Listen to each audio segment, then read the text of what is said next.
Oh. Week 14 is behind us, and happy National Best Ball Team Advancement Day to those who celebrate. This is Stat Chasing. Pat Fryer Helmuth. This is why I'm hot. Anita Handjob. Fix your sight. Jamar. Alpha play chase. Are you kidding me? Kadarius Toney? You can't handle the heat. It looks like we're finally Piss Boys. You're right.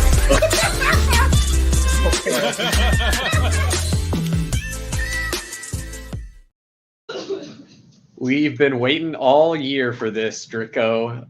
The fantasy playoffs are finally here. Everyone's counting up and tabulating all their advancing teams. You're back from Ireland. Did you bring back a little luck of the Irish to your advance rate? Fuck off. So yeah, obviously week 15 is what it's all about. Like that's when everybody figures out, did you play good or did you not play good, with no more information to come. And yeah, we figure out who had the highest advance rates, and those are the best players. Yep. So obviously that week 14 is one event that's happened recently. You had another event over the weekend. You had a trip of your own. I did, yeah. You're actually talking to the runner up of the Dog Bowl. They don't give like fancy trophies or anything for that, but I did take all of the swag I could pack in my suitcase. So shout out to Underdog for this very comfy t-shirt that I'm wearing to represent the brand.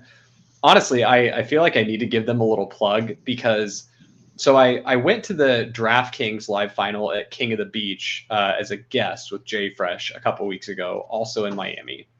That one felt a lot more like a business event, if that makes sense. It was like in a hotel conference room, very like, it felt like something I would go to for my work, People were nice. Like, it definitely was not as communal and social as the Underdog one.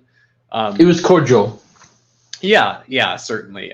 Like really, really fun event, really cool. The Underdog event was, you could tell that they focused on making the event the most fun, like community-based experience they could. The venue was really cool.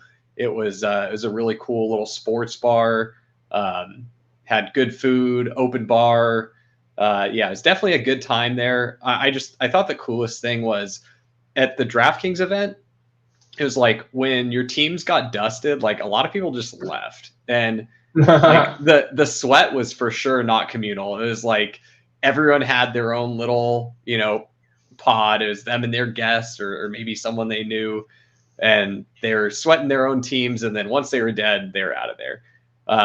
But at the Underdog Dog Bowl live final, it was like even people who were kind of dusted and not live for, a high finish were still out there sweating their own climb up the ladder, sweating other people's teams. It was a really fun communal event.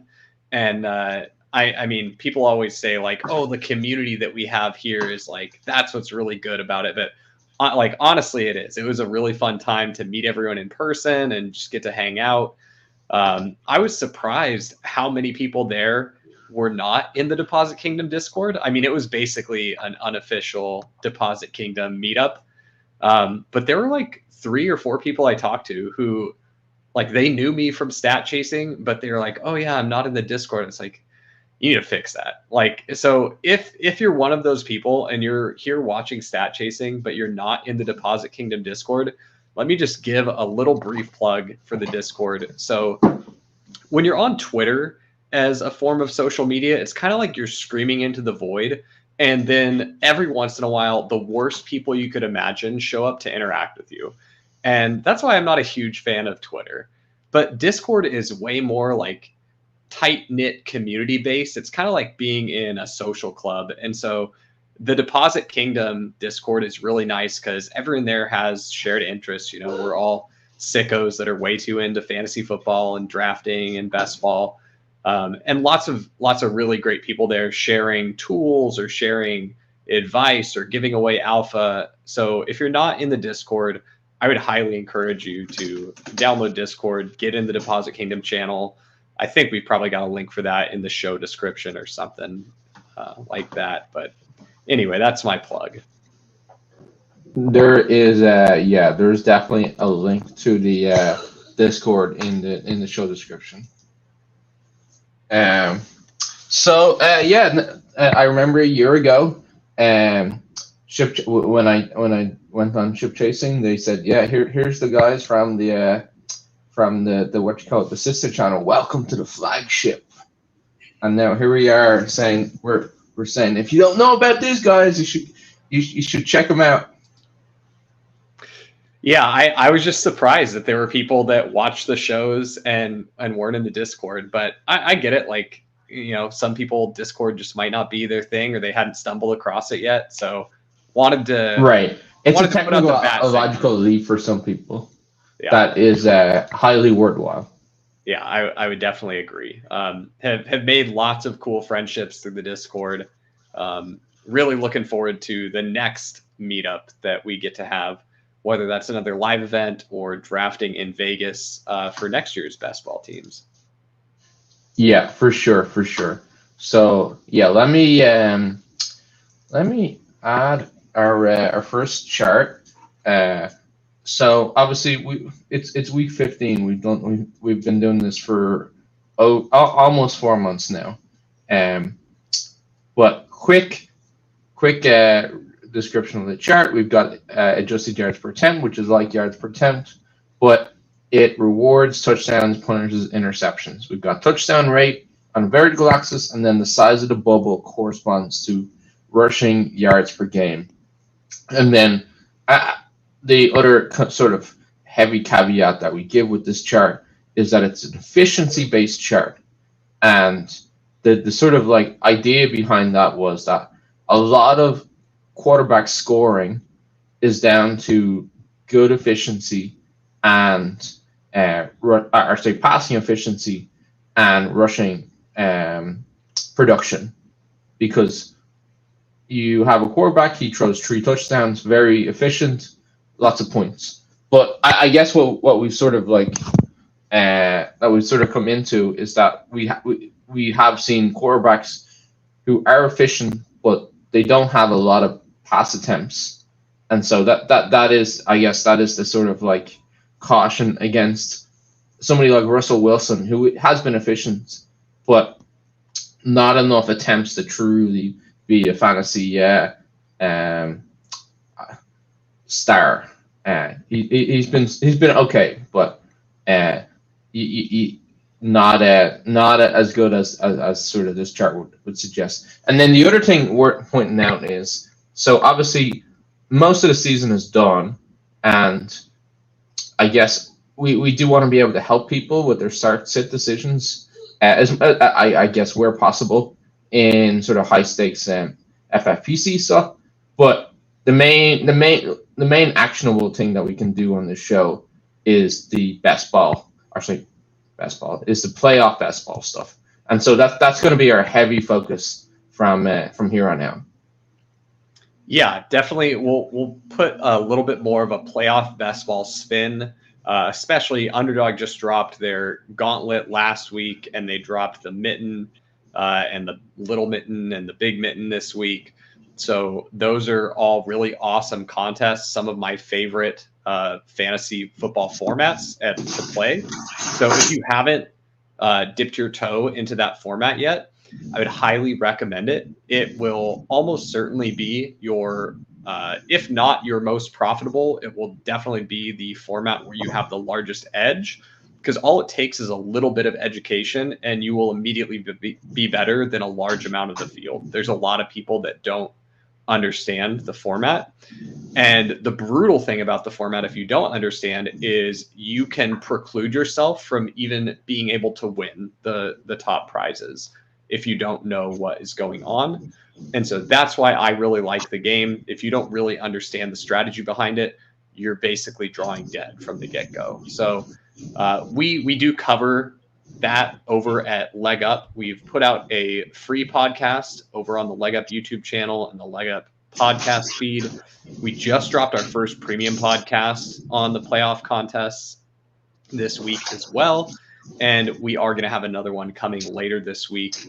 And not to, let's see, I don't know if Pat's going to be mad at me for teasing this here too, but we do have a tool that we're releasing that we've been testing pretty rigorously all week, just dialing it in, making sure it's good. And really the goal of it is to have it be like Pat and I are sitting right next to you, helping you draft. And we're trying to take away a lot of the more complex strategy points and what you'd have to think through on the fly. And we're just trying to present to you much simpler decisions where you're able to build out really strong teams. So definitely looking forward to sharing that. But to get to the chart here, I thought Dricko's point about the fact that we don't have passing volume on this reflected on this chart is really important. A really good way to illustrate that is, for example, of course you're happy starting Brock Purdy in fantasy, right? He's been extremely efficient. Offense is one of the best in the league, incredible weapons. Like Brock Purdy scoring 3 touchdowns in a week doesn't even really seem like a ceiling outcome anymore. It's like, yeah, 3 touchdowns, that's about right for Brock Purdy. The thing is, how else are they going to score? Yeah. The thing is the 49ers don't throw the ball as often as other teams do. And so, for example, if you look at Dak Prescott, just based on this chart, you would think, oh, Brock Purdy might be better than Dak Prescott for fantasy. But the thing is, the Cowboys pass the ball like there's no tomorrow. And so Dak is almost as efficient as Brock Purdy, but he's doing it with so much more volume that he's going to be a little bit more desirable for fantasy. Not a ton. They're both great picks, right? But that's just kind of what you have to consider, since volume isn't being reflected on this chart. And so to kind of transition this into, we'll do our first little playoff best ball spin here. The quarterback is a really important position in playoff best ball.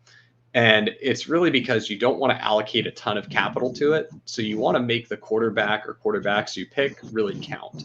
And so that means that the pool of viable quarterbacks is pretty limited. So like, for example, I've been drafting a lot today and yesterday, and like Tua is one of the worst quarterbacks that I'm happy to get. And I know that seems kind of weird. You're like, oh, Tua's been great and he's attached to Tyreek, and we'll certainly get into the Tyreek injury stuff later. But Tua is kind of one of the last stops on the train that I feel good about. And so really, it's kind of a difficult thing to wrap your head around, where there's so few quarterbacks that are really viable to have you be live for the top prizes in this playoff format. I thought that was, I think that's interesting. So, I guess I haven't played nearly as much as you, and I'm guessing other people share this opinion that when you sort of cramp down the number of positions, that just by virtue of pure number of points that quarterbacks score, I would have thought that it's actually a very important position. That way, when you get your 30, 40 points, that that it absolutely pays off a high cost. Are you saying that's not the case? No. Quarterback is a very important position, but there's weird dynamics surrounding it where the diminishing returns you get from quarterback, from your first quarterback to your second quarterback, are pretty substantial. And so you need to be really thoughtful about when you're taking a second quarterback versus when you're only doing one quarterback. And some of this stuff, the deeper strategy dive stuff, I know not everyone here is going to play playoff best ball, so we'll keep that for the Leg Up podcast. But definitely want to educate people who are interested in playing and get them at least away from some of the worst habits you can have. So, for example, I have seen some people in Discord channels talking about 3 quarterback builds, or, oh, well, I built this 3 quarterback team and it's possible for it to win because this could happen and this could happen, and that's a path, so it can win, and it doesn't matter that it's thin. All you need is a team that can win. To which I would say, you're a donkey. Don't do that. Don't draft 3 quarterback teams. It's not good. So yeah, just, you shouldn't be doing that. If you want to do it, and donate money to the rest of the people in the contest, you definitely can. But you really don't ever want to be taking more than 2 quarterbacks. So that's just kind of a good rule of thumb. So just to add some nuance, we've obviously got our cover boy, Lamar Jackson. And to me, he's definitely an elite quarterback. We've been pounding the table from all season. But one of the things that I'm looking at some of the available data for playoff best ball, and I'm sort of surprised that if you look at a lot of the models, the Ravens are one of the highest. They've got one of the highest probabilities of making the playoffs, of winning the Super Bowl, and their quarterback Lamar Jackson, he has an ADP on Underdog right now, 12.1. And of any of the teams with that kind of like high Super Bowl odds, that's like by far one of the later ADPs for quarterback, or for first position, for first team player taken. And I guess is that sort of an example of maybe even though the price is somewhat high, the relative to the elites and the team Super Bowl probabilities, it's still good? Or have I just read that completely wrong? No, what I would say about Lamar is the Ravens as a whole, as a team, were one of the most mispriced teams in the first week when the contest opened right away. So I tried to get as much exposure to the Ravens as I possibly could. Now with the Ravens looking like they're really control their own destiny as far as if they get the bye or not. So when teams get a lot of when the picture becomes more clear around which teams are getting the bye, sometimes that can actually depress a price just a little bit, not a ton. There's still a high degree of confidence in that team is a Super Bowl favorite or one of the stronger probabilities to make the Super Bowl, which makes them a very desirable pick. But the bye definitely makes it a little bit more difficult to get that team through the first round. And so I do think Lamar is probably depressed further than he should be. And the rest of the Ravens are also depressed further than they should be. So I've been hammering that a lot. I really do like the Ravens as a pick. And then there's it's really more of a game theory and risk tolerance approach to what you should be doing around quarterbacks like Lamar and Purdy, who right now, those are the 2 teams that are the favorites to get the bye in their conferences. Some people will say that you should, right now, while there's uncertainty, just draft only 1 quarterback teams. Pretend none of the quarterbacks that you draft get the bye. So that in the scenarios that play out where the 49ers actually don't get the bye or the Ravens don't get the bye, those 1 QB teams you've drafted with Brock Purdy or with Lamar Jackson all of a sudden are really strong relative to the other 2 quarterback variants that the field might have been drafting at the same time, because they were trying to protect their team in the event that the Ravens or the 49ers got the bye. And so I certainly think that's viable. The way that I do it is I'll draft some 1 quarterback versions of those strong bye favorites.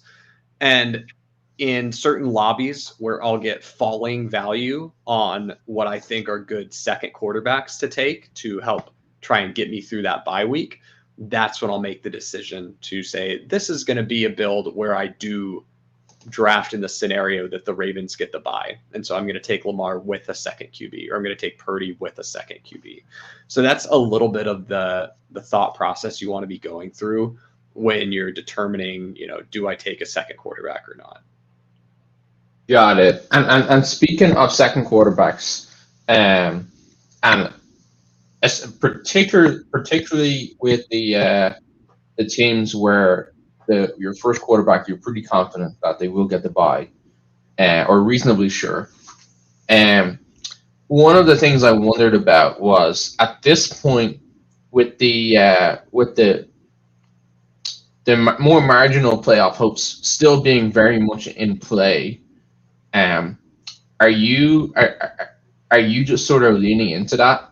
Like for example, um, I see that for example the Bills, they're given somewhere between 35 and 40% playoff probabilities, and then Josh Allen is going, I think, pick 22. Like that definitely seems too early. But then, for example, the Texans, who and we've been happy with CJ Stroud all year, they're giving something like 35%. So like just a little bit lower, and then their quarterback is way cheaper. Like obviously I've sort of teed up like a perfect or a good comparison, but are you happy to take the quarterbacks of teams where it's more marginal, or are you sort of sticking to 50% and above? Typically, I'm sticking to 50% and above. So prior to this week, when the Bills upset the Chiefs, I wasn't taking any Bills because they were still going basically around the same price. Their ADP has climbed a little bit, but you would get just people that I thought were playing the game suboptimally, taking the Bills basically as early as they're going now, prior to them, nearly doubling their playoff odds by beating the Chiefs, right? And so I wasn't really interested in doing that because in the universe where the Bills lose to the Chiefs, when Kadarius Toney is not offsides, right? All of a sudden those Right. Bills teams are stone dead, right? They go from like 25% playoff probability all the way down to like maybe sub 10% if they lose to the Chiefs there. And so Right. I But wasn't now really, that they're 40%, and I think the Bills are a good example of a team that's way overvalued. Like, because like Tampa Bay are 46%, on PFF anyway. Like Green Bay are 51, Denver are 53. Now they're probably not as live if they get in, but the price difference is just astronomical. And I guess just to get into what I'm asking, for these sort of like these are marginal teams to make it. Is it still worth it to stack to use a QB and sort of stack up those teams at this point when there it's so there can be circumstances where it is worthwhile to do that. But for example, for those really marginal teams you talked about, where if they get in, they're probably pretty big underdogs to whoever they play, like right? the Broncos or the Falcons or the Bucks. The big difference between those teams and the Bills is if the Bills do get in, their probability to actually win a game is going to be much better. And so that trickles through to their odds of actually making the conference championship, which is one of the things Right. I think is most important to focus on, which is one reason why I am drafting some Bills now in situations where it makes sense. Usually, I never am going into the draft with that as my primary game plan. That's always like my plan B or what I need in the, as a second quarterback situation type of thing, if it falls cheap enough to me. But for those other teams, now think about what happens to the Bills ADP if they win another game. So let's say the Bills go out and they beat the Cowboys this week. Now what happens to the Bills ADP? It's obviously the Bills. So what do they go to, like 60%? I don't know exactly what probability they'd go to, but it would certainly go up. But the point I'm trying to get at is the market will be even more bullish on them than the probability change would imply, right? And so because I was out on the Bills in that first drafting window of last week, I'm willing to get some Bills now, because if they win again, I probably won't get very many more Bills teams. This is probably the last stop on the train for me for getting the Bills. And so for those other teams like the Broncos or the Packers or the Rams or any of the NFC South teams, it doesn't matter if those teams become 100% playoff probability. Their ADP is still going to be super late. You can still get them with your last pick or last 2 picks. So there's no reason to expose yourself to that risk now.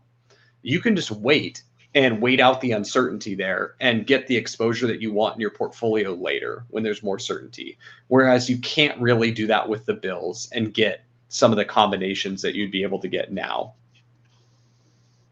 Right. That makes sense as like the more they're very visible. So like the market is going to be very sensitive to any change in their playoff probability.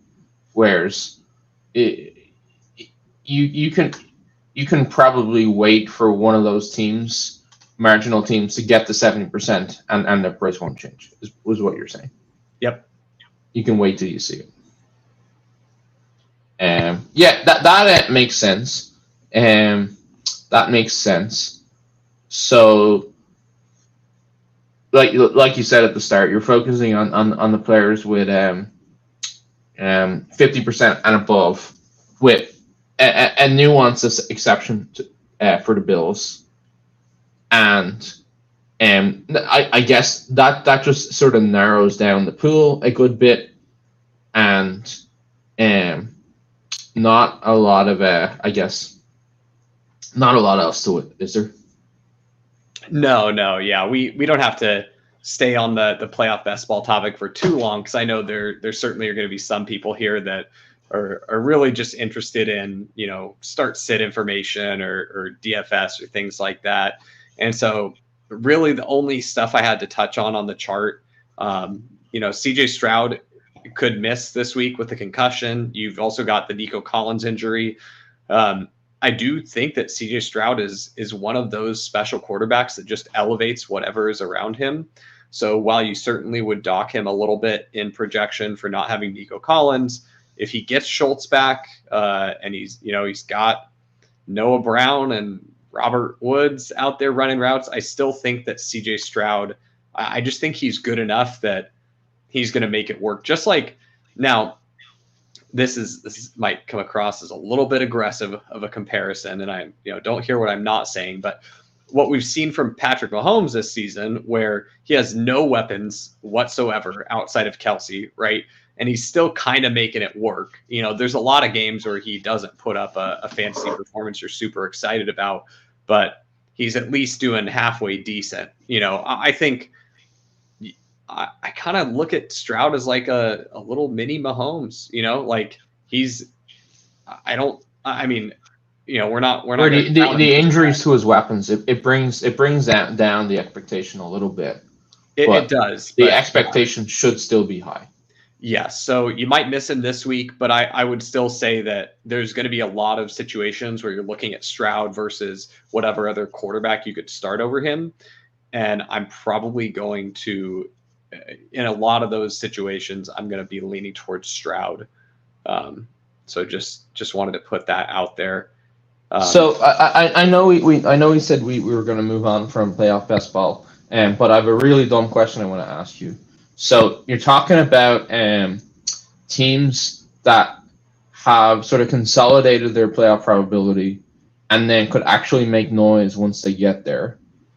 In terms of like the predictive models, the Browns are sort of predicted to be a team like that. And then if Joe Flacco is the quarterback going forward, is that like just completely ridiculous? No, I don't think it's completely ridiculous. We discussed the Browns and that whole situation for the team and how to play it in depth on the most recent Leg Up Premium podcast. So I'm going to keep that one a little under wraps, but I'll just say for our purposes, no, I don't think it's ridiculous. Okay. Sounds like you might agree with me, but you're leaving some of the details to that podcast. Fair enough. And any other quarterbacks here? I'd be surprised, but I mean, some of the we've got to talk about what's going on with the Vikings. There's Josh Dobbs has been benched. It looks like it's probably going to be Nick Mullins going forward. Would be my best guess. Right. I do think that Nick Mullins is actually not bad. I think there's a decent chance he's the best quarterback on the roster right now. The best healthy one anyway, outside of Kirk Cousins. But so I don't, we've seen those good games from Dobbs. And so we're more comfortable playing Vikings weapons when Dobbs is out there because it's something that's more known. We've already seen it, but remember Nick Mullins executed just fine in the 49ers system, which, of course is a system that absolutely anyone can, any competent quarterback is going to be able to execute in that and look good. And the Viking system isn't going to be quite as friendly, but if you get Justin Jefferson back and he is healthy, which gosh, what an absolute tease, the first week that Jefferson's back in the lineup and he just gets a hospital ball from Dobbs and gets blown up over the middle. You hope to see him back out there for the fantasy playoffs here. But I would say that if Jefferson is out there, you probably dock him a little bit for having Mullins as quarterback, but I wouldn't be overly aggressive with that, compared to what you'd be doing for Dobbs anyway. So we're putting Mullins in the sort of competent backup QB where he doesn't just tank the team. Like the wheels may be frayed, they may be scratched, but they're still on the wagon. Yeah, we've seen some pretty great stuff from Jake Browning already. Like he's looking very competent as a backup, right? And so I don't know that I'm ready to say that Nick Mullins is all the way to like the Jake Browning level of competent backup, or at least the performances we've seen so far from him. Right. One of the big things that people forget about these backup quarterbacks is it's not as hard to do it for 1 or 2 games as it is to do it consistently week after week, especially when teams get film on you. When teams are able to understand your tendencies and find ways to exploit you, that's when quarterbacks, that's what we've seen with Josh Dobbs, right? He gets somewhere, he's got a couple good weeks under him, then the film is out, teams are able to study up on his tendencies, and they know. And that's a very frequent occurrence every year, where like somebody like you've never heard of comes out, they come out flaming hot, and then after 2 games, like they're just completely shut down.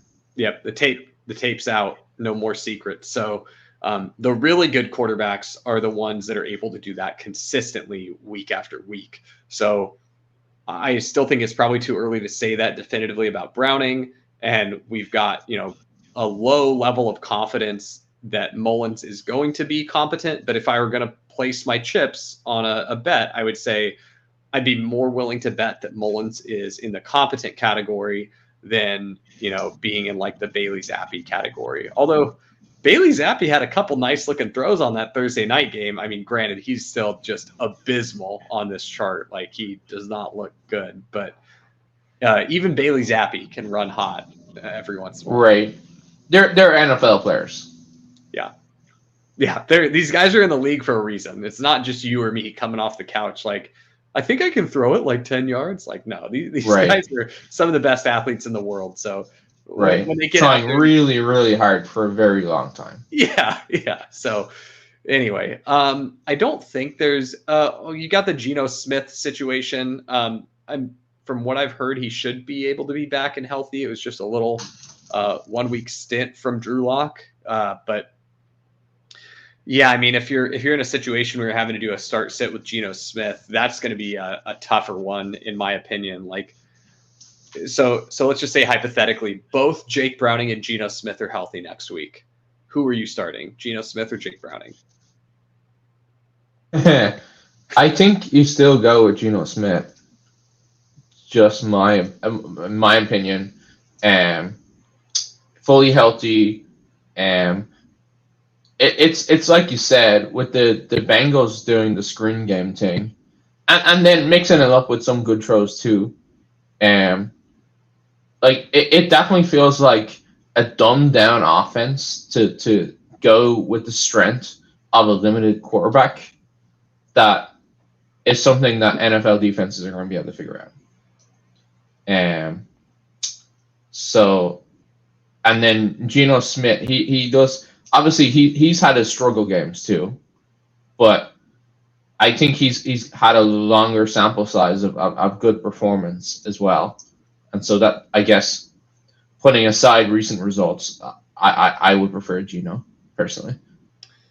Okay, now I've got a question for you. I'm asking you this question rather selfishly. I need you to deliver me a healthy dose of copium. So I had Justin Herbert as my primary quarterback on a. You shouldn't start him.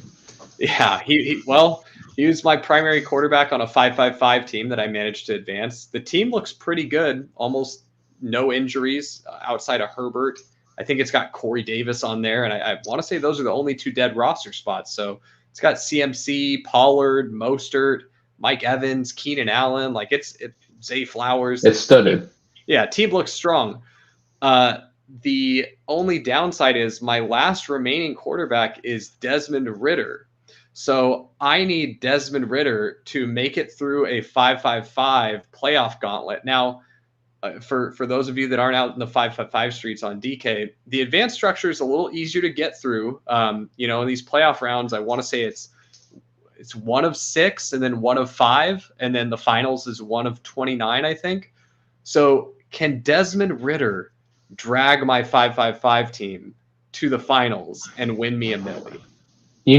I hope so, because I have a very similar team with Sean, and our 2 quarterbacks were Desmond Ridder and Aaron Rodgers.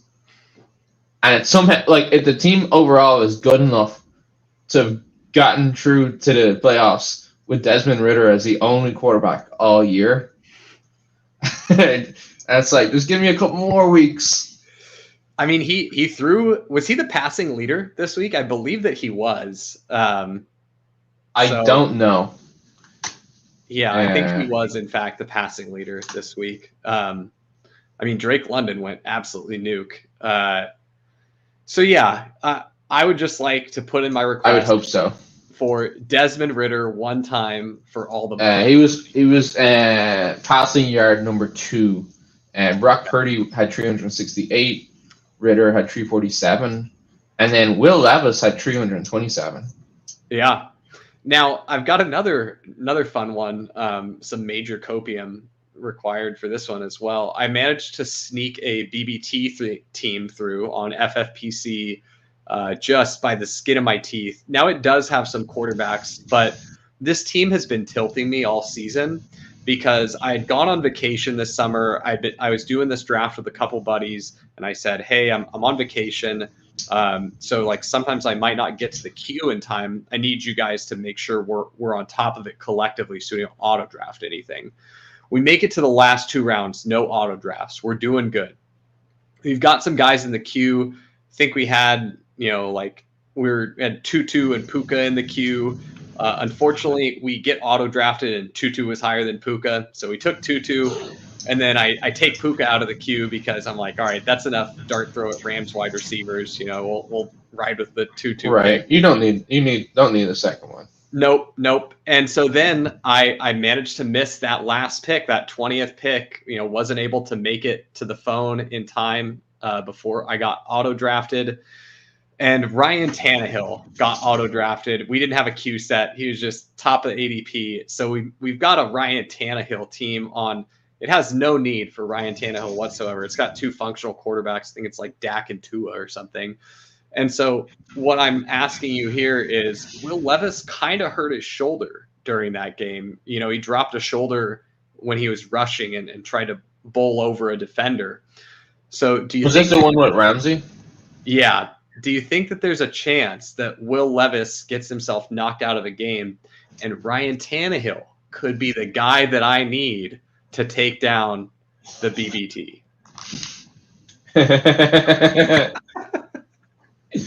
I appreciate that you were able to keep a straight face for Yeah, it was I'm difficult.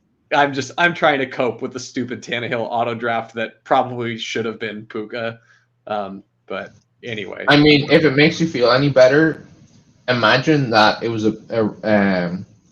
Sean that it was who's the Tampa Bay RB3, the guy, the rookie that was Sean Tucker. Just imagine it was Sean Tucker. Yeah, it definitely could be Sean Tucker. I have plenty of Sean Tucker though on my big board team. No, what I'm saying is he'll score the same amount of points as Sean Tucker. But he'll feel much better. That is a fair point. Yeah, as a brief aside, my big board team running back rooms are the funniest thing I've ever seen because they're like a lot of them are 0 RB teams, but it's like Sean Tucker and Chase Brown and Izzy Abanaconda. And it's like I've got like 6 running backs on a team, and it's Raheem Mostert and like Tyler Algier are the only ones with any points actually scored on the season. So it's honestly for the before the draft stuff, it's really hard to keep a solid team together. Like, yeah, it's fun. You're just trying to find a needle in a haystack. Yeah, I'm looking forward to that contest next year, though. I had a pretty good advance rate this year in it, and I think I know where my leaks were. I'm looking to plug them for next year. I've had similar moments where I'm like, I can see the mistake I made there. Yeah. All right, I think that's all there is to talk about on the quarterback chart here. Go ahead and move on to running back chart. Here we go. And so this is our running back snaps and usage chart. And so this is essentially when a running back is on the field. We really want rush attempts, and you can see that some of these players bordering on are close to 40% of their team snaps is rushing attempts to them. Obviously that's helpful. And then you have routes, and that's the percentage of their team's plays that these teams are running a route. And that's helpful because with the exception of CMC, most of them aren't primary sort of targets in the passing game. And so when the ball goes to them, it's because they're sort of secondary option, and the best way to take advantage of that is to just be on the field a lot. You've got pass blocking, which helpful to know who's trusted to do that, and then run blocking, just because why not? And so I guess I think we should take a similar focus to this chart. And I was sort of thinking about it, that the probably the most helpful way that we can help, our best way we can help people with playoff best ball is on those sort of marginal teams, or say on those high ADP, high expected to make win the high probability to win the Super Bowl. Who are the ancillary pieces that are worth sort of taking? Good question. So here, we're not going to run into a ton of the ancillary pieces on this start. On this chart, that's right? True. But, and so then I guess the flip side would be on the lower probability to make lower probability to win the Super Bowl. Which teams have the stars that are such a high usage that if they do, you're just running away with things? Yeah. So really for me, some of the guys that are at prices that I think are pretty attractive right now, I really like Travis Etienne. The sentiment on the Jags is really poor right now. The market is like certain that the Jags will never win another football game for the history of forever.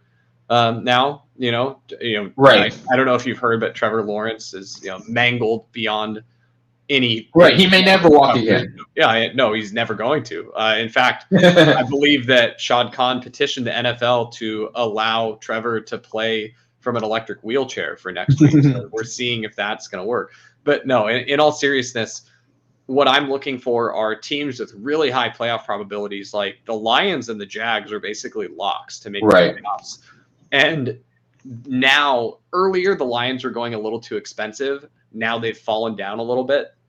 And what I would say with these teams where they're kind of a long shot to make the conference championship, but they do have good fantasy players on them, players that produce points and get lots of opportunities, I'm just being pretty price sensitive with them, and I'm being intentional with the situations where I'm taking them. And so guys like Travis Etienne and I don't believe that either of these guys are going to make this chart between David Montgomery and Jahmyr Gibbs, but those are both all three of those are kind of in the same range ADP wise. And they're all guys that I'm pretty happy to take when they fit my build. Players that have really strong roles, but as of right now, I have no shares of them. So this is pretty important, I would say. This is like probably more alpha than Pat wants me to give away on this pod. He probably wants to save for the premium stuff. But we're gonna give this one away to the loyal stat chasing viewers. So these are players I have 0% of so far, but they have really good roles. And it's not to say that I'll never draft them. It's just right now it's not prudent to do so. So Rachaad White, no Rachaad White yet. Javonte Williams, no Javonte Williams yet. Saquon Barkley, no Saquon Barkley yet. Probably no Saquon Barkley at all. Zach Moss, no Zach Moss yet. Let's see. Bijan Robinson. I do have a Bijan Robinson share, but I'm really trying to avoid doing that. There's some situations where the room just puts you in a bad spot and that's your cleanest path and you got to go with it. But that's like a break glass in case of emergency. And Bijan is basically the same thing as Rachaad White. So like the fact that I have a Bijan share and I don't have a White share doesn't mean that I view them differently. They're like the same probability to make the playoffs. They're basically the same as far as fantasy production. Of course, Bijan is like the better player, but for our purposes, they are the same thing. Let's see, another Alvin Kamara. So that's kind of an interesting one. It's really the triumvirate of NFC South teams. All three NFC South teams that are live for the playoffs have running backs that you'd be happy to draft. Like by the time you're at that spot in the draft, you're like, and you need a running back, you're like, God, Alvin Kamara or Bijan or Rachaad White are all looking pretty good right now. But do I really want to bet on this team making the playoffs? And I would say that you should pretty much never have that be your plan A. Don't ever go into a draft, get boxed out a running back early and be like, it's fine, I'll bail myself out with an NFC South running back. Like you'll be able to do that in a week or 2 weeks when that situation crystallizes without burning a bunch of dead teams now by sprinkling in those random shares of the ones that don't make the playoffs. Speaking of teams with not great vibes, but strong probability to make the playoffs, and then running backs with sort of like okay roles. What about Jerome Ford? Yeah, I'm going to defer to my previous comment on the Browns there and say certainly not. So just, you can... My mission is to make you say that as many times tonight as possible. You can probably put 2 and 2 together, but really, the reason that I'm not spilling all the alpha here, like guys, I'm giving away like everything. Like I promise, like I'm not holding anything back on, like if you're in the Discord channel and you've been talking about playoff best ball, like I'm just like, yeah, sure, here's all the advice I could possibly give you. Like here's everything I know about this game. Like I'm really not hiding anything. And if it is something where I'm like, I'm actually going to save that for the leg up subs, it's because I'm doing that to try and return value to the people who are paying a subscription over at Leg Up. And so like for more or less, I'm an open book, but if you find a thing that I think is really valuable alpha that I'm not willing to disclose, I'm going to give it to you in the Leg Up Discord. So if you're not in the Leg Up Discord, but you're a member, definitely get in there. Like I've been answering. Are you trying to make me feel bad right now? No, I'm like taking food out of the mouths of the leg up subs. What I want to do is I want all of our ship chasing members and our loyal patrons to this pod. I want them to know, like, I'm not just hanging them out to dry. Like, I'm trying to give away a lot of alpha, man. Like, my mission is that someone wins hopefully multiple tournaments. There's people that win multiple tournaments in these playoff formats from advice that or things that they were able to glean from stuff that I shared. So, if it can't be me, I hope that it's someone that I'm able to help. So, but there are some things where I want to make sure that I'm doing right by the subs at Leg Up too. So I just didn't want anyone here feeling like they were getting the raw end of the deal, or I wasn't, Sack's holding all the good stuff back for himself. Like, I'm not, I promise. Like, I'll share it all, but yeah, come find me in the Discord or tune into the Leg Up stuff. Fair enough. Sack wants you to do blank with the Browns. And we move on. So I think that covers us a little bit from speaking of playoff stuff, another player with a great role is Tony Pollard. And I think I remember you being quite in favor of Pollard. I think it was the week before last, and I remember us having a long conversation about it. And I guess with the idea that the Cowboys are, they're one of the strong favorites to make the Super Bowl. Pollard has one of the best roles on this chart, and if you filter down to just playoff likely teams, by far one of the strongest roles. And then his ADP is 13. Like, is this another defer to the Leg Up podcast? No. What I'd say is I'm only teasing, by the way. I'm using that as a metaphor for really good, but I don't want to say. Yeah, no, Pollard just checks like all the boxes that we're looking for in playoff best ball, right? Like, he's a guy with a strong role on a team that's a strong favorite to at least, make they're locked in for the playoffs.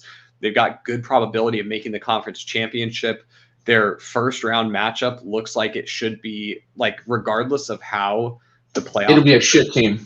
Exactly. Regardless of what seed the Cowboys get, their first matchup that they play is going to be an easy one. So that's going to make it even all the more crushing when they lose. Absolutely. Yeah. I mean, like, this is the season where, as a brief aside into my Cowboys fandom, I gave up. I shouldn't have said that. Yeah, you have yourself to blame, man. I gave up on the Cowboys. I'm pretty sure I remember the date. I want to say it was October 13th. Let's just go back and make sure that's. Well, it doesn't really matter, but I just want to see how accurate my memory. Okay, just while you're saying that about Tony Pollard, I think an important part with some of the and I've definitely felt some of the discourse about him having lost a step, him being Zeke 2.0. And stuff of that nature. When you really shorten it down to the small number of games, like, that stuff matters so much less. And like you really have to sort of hone in more on these hard numbers, which is their sort of playoff probability, the strength of the role, and you're not having to pay for it. Like, ADP of 13 is like insanely reasonable for that combination. Yeah, so he just checks a lot of boxes. He's the kind of player that we're really happy to get on our teams. You're pretty happy to get any of the running backs on the strong favorites to make the conference championship on your team. But like CMC 101 and then Tony Pollard 13. Like, so, like, what's that? 2 rounds of difference? Or Yeah. You basically all the way back to the turn, right? The 2-3 turn. I will say that I made I took my draft capital model that I had made for regular season best ball, and I adjusted that and made some tweaks for playoff best ball. And I will say that the model basically looks at CMC like he is literally a god. Like it has CMC so high. Like he is the 101 forever and ever in playoff best ball. And like it's CMC, and then there's 50 feet of crap, and then there's the next guy. So right. He's right. So it's not correct to use him as a reference point just because of how rare all of his attributes are. Yeah, CMC is just so good in this contest. Not only is he like the highest fantasy point projected player, but he's also on the team with the highest probability of the Super Bowl. Like he's right. Elite.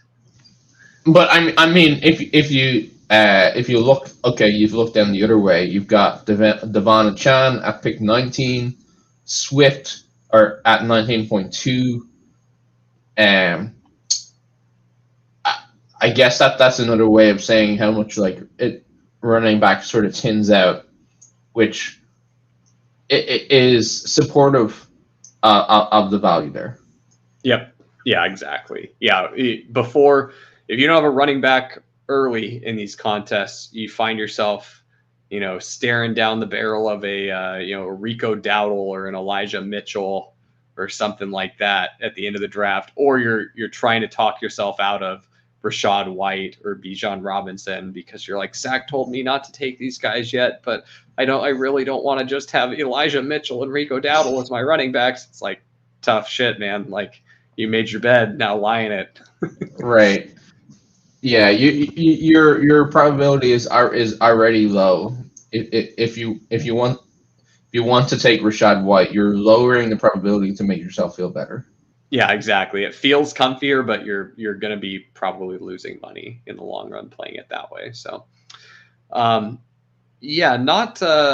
not too much else I wanted to focus on here on this chart, but let's go to the backups chart because that's going to have some guys that are going to be relevant for those late rounds in the playoff contests. You mentioned Devon Achane. Obviously, he's not even a late round pick, but guys like David Montgomery can be that's like a great backstop where you're like, shit, I missed running back, or I've got a running back that's probably on bye and I need someone.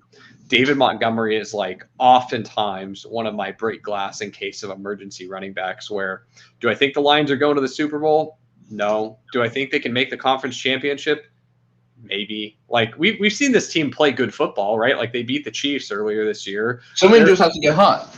Yeah, they're kind of backsliding right now, and they're back to their old Lions bullshit. Honestly, like they're just doing the silly Lions things, like running the ball way too much, not involving their best weapons,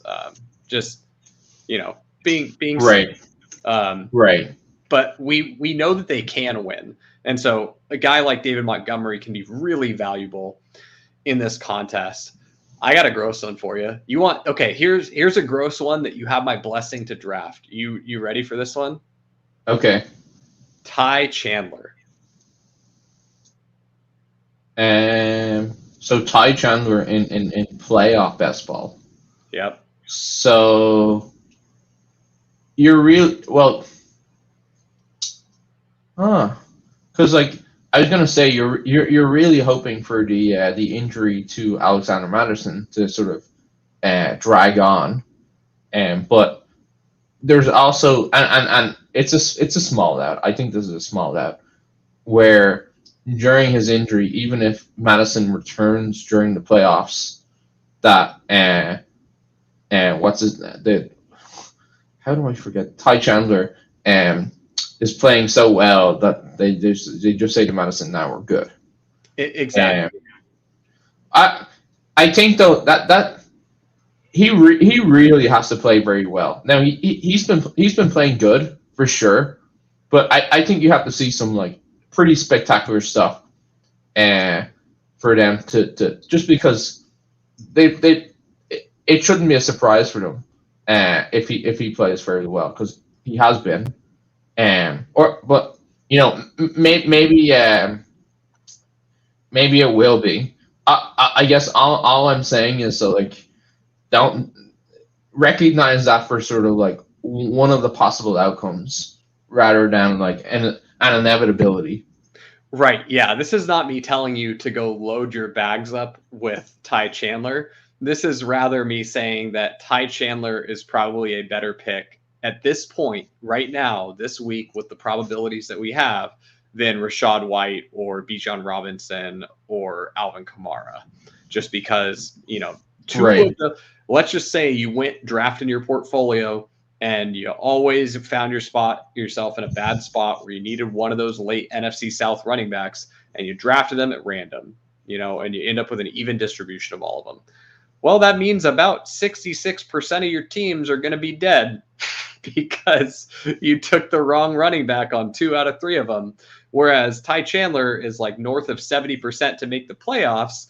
And sure, there are times where Ty Chandler doesn't end up giving you enough in the actual playoffs to do anything for you, but it's still a better bet than the NFC South running back. So other guys on this chart, and especially with how late he's going. Yeah, he's free. He's undrafted.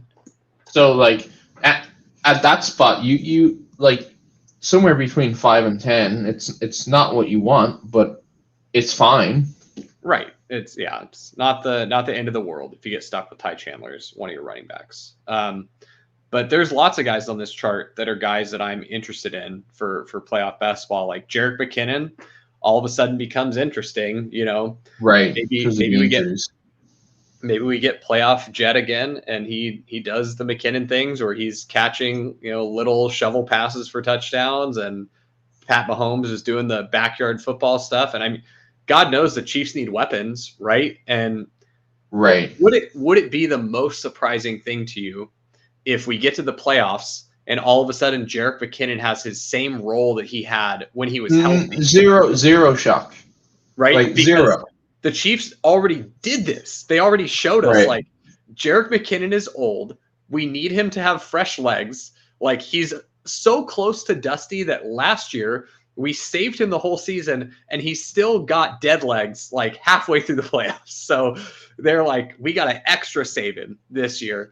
And so I would. And then they come to playoffs. They're like, who's Pacheco? They're like, oh, thanks for being a battering ram all year.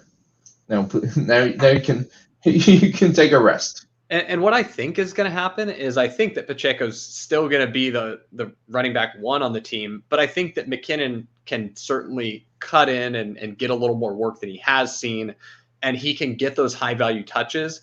And the later you progress in these playoff contests, the more valuable low scores become, because the scoring, what you need to beat relatively goes down because people have less active players on their roster. And when you get into the Super Bowl, if it's Chiefs, more than 0 is good. More than 0 is fantastic, right? So that's why guys like Jerrick McKinnon are interesting. Even guys like Kenneth Gainwell are interesting.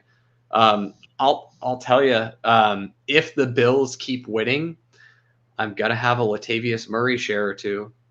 I'm gonna do it. It's going to be really gross.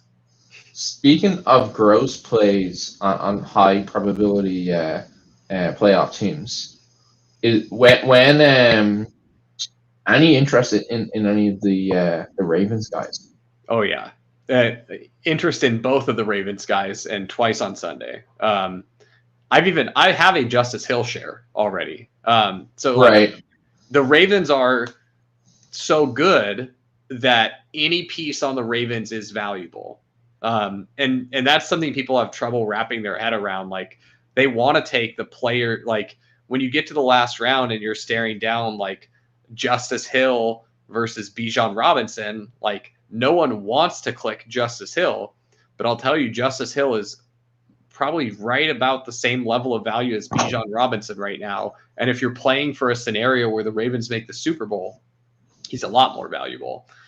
So it's rewiring your brain to think about the game in the correct way. It's totally different than other fantasy formats. The skill of the players and their fantasy production means so much less than it normally does. So yeah, both Ravens backs are very interesting.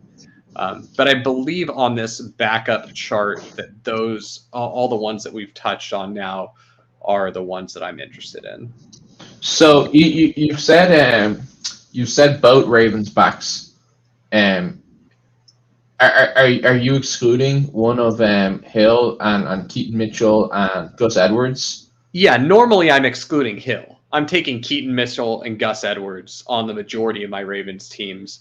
If I am in a situation where I really need another running back, and I have a bet where it makes sense for Justice Hill, he's one where I would be willing to mix him in. I'm not going to have a lot. I literally might have one team or two teams with Justice Hill, but it's like he's a Raven, so the Ravens should get drafted. Right.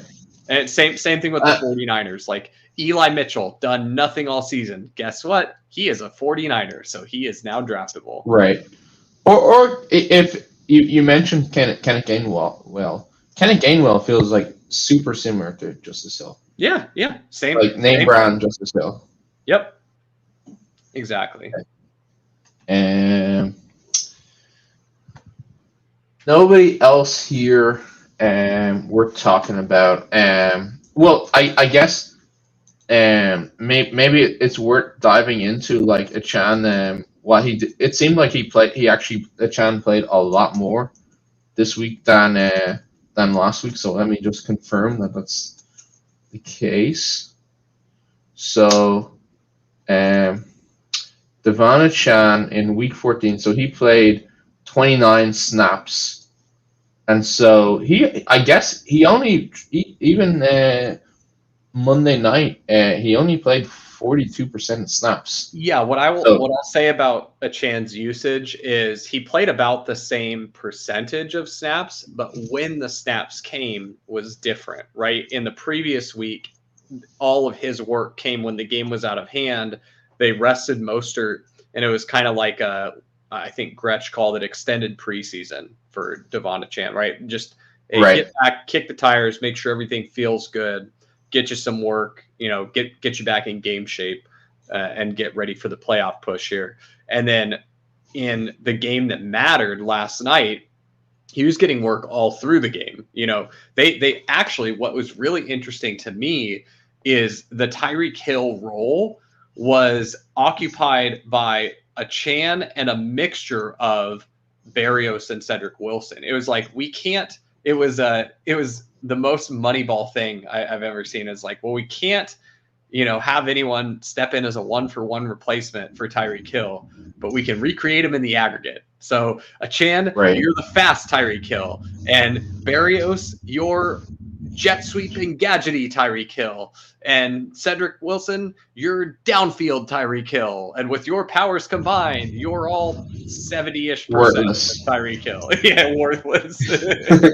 Yeah, I mean, but I'm looking at even with that low snap share, his expected points he had 18 expected points.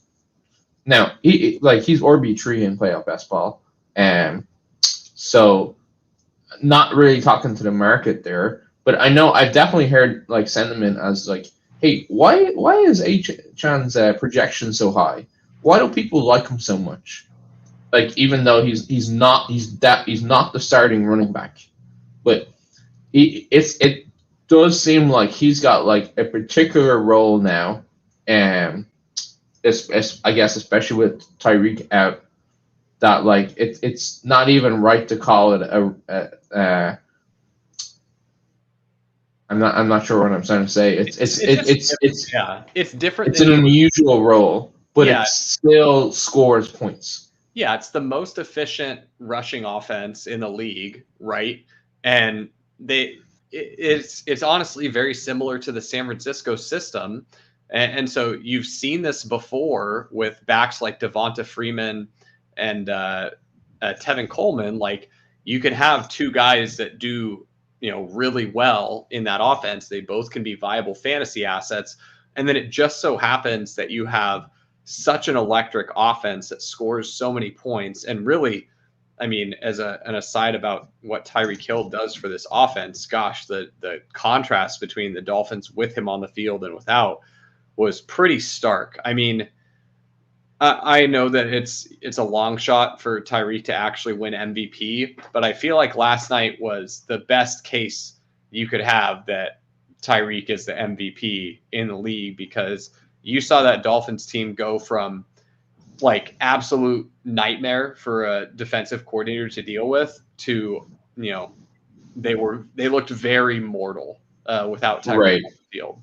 So my 2 cents is Tyreek Hill's the MVP, which it feels weird to like stand Tyreek because I have so much Tyreek exposure. He's like, in my opinion, clearly the MVP. I also think he's like probably still a pretty garbage person. Like, he's done some really awful stuff, but so it feels very weird to stand Tyreek Hill. But I'm trying to separate who he is as a person and who he is as a football player, because there's lots of guys that in the league past, present, and I'm sure future, that are going to be great athletes, do great stuff on the field, and they might not be the most might not be the best examples of what we should look up to off the field. But regardless, he has an enormous impact for his team.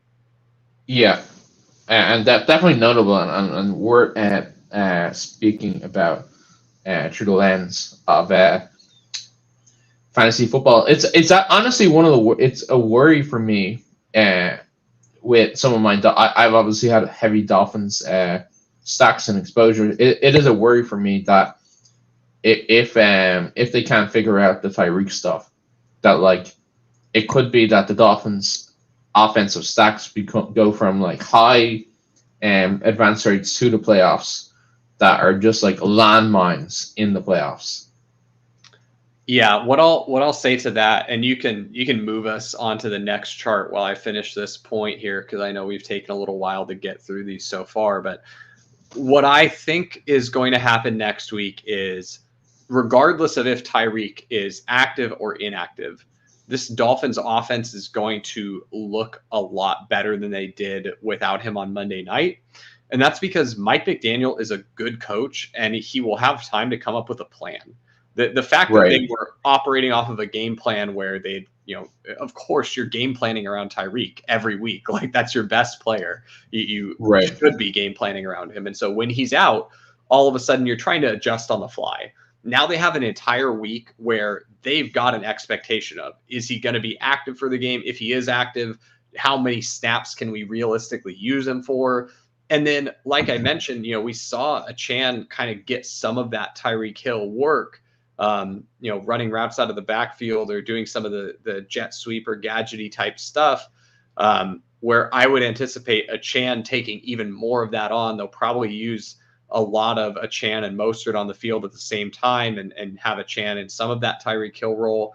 And then they'll have, a smarter way to deploy those receivers of Berrios and Cedric. Right. Because one of the things about the Dolphins, too, is that they're, like, very, very fast. So, like, there's other parts to Tyreek's game that they just can't replicate and replace. But it's like I do have confidence that they're going to have very fast players on that field, and Mike McDaniel is going to find the smart way to like take advantage of that. Yeah.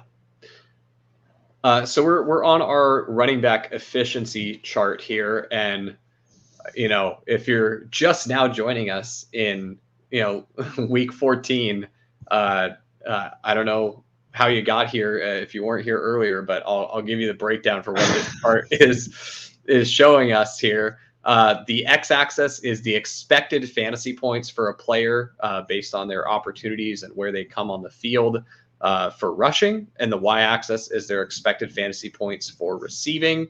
And so then where their dot is located on the chart is going to be in these little diagonal kind of tiers or bands of expected fantasy points total for the week.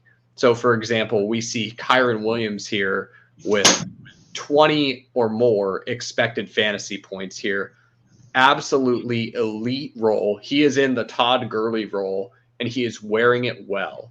Kyren Williams is, like, if we had to redraft right now for the final 3 weeks for the fantasy playoffs, I think Kyren Williams is probably a top 3 running back, right? Like, right. It's just the role is elite. and he's doing well with it. And it's so much of it comes from the passing game too, that it's a guy that can't get games scripted out. It's a guy with a really strong floor and an incredible ceiling. So like Kyren's incredible. Now for playoff best ball, it's not a guy I'm touching right now. The Rams are too low a probability to make the playoffs. And in the event that they do make the playoffs, as they are rising, their cost in ADP is not going to rise enough where I'm punished for not having Kyren Williams earlier. So that's a guy I'm willing to wait and see on. There's not a ton of takeaways that we're going to give you here that you don't already know. Like, that you're locking CMC in every week. I guess we can touch on Zach Moss here for people that might be having start-sit decisions with Zach Moss in the playoffs, because for my eyes, he's turned back into a pumpkin. He looks much more like the Zach Moss of the Buffalo Bills than he did the Zach Moss of the early season Indianapolis Colts here. And I don't know exactly why that is. It's probably, a confluence of factors. I would say his legs probably aren't as fresh now. He got beat up a little bit over the season, and he's wearing the workload of an NFL season on him now. And that certainly could be it. It also could be he was playing out of his mind early, that he knew he had an opportunity. He only had one shot. He didn't want to miss his chance to blow. And he balled out for a little bit. But the role is still really good, but dude has not been efficient with a role like he was earlier in the season. So, Drico, do you think that what we've seen from Zach Moss lately is the new normal?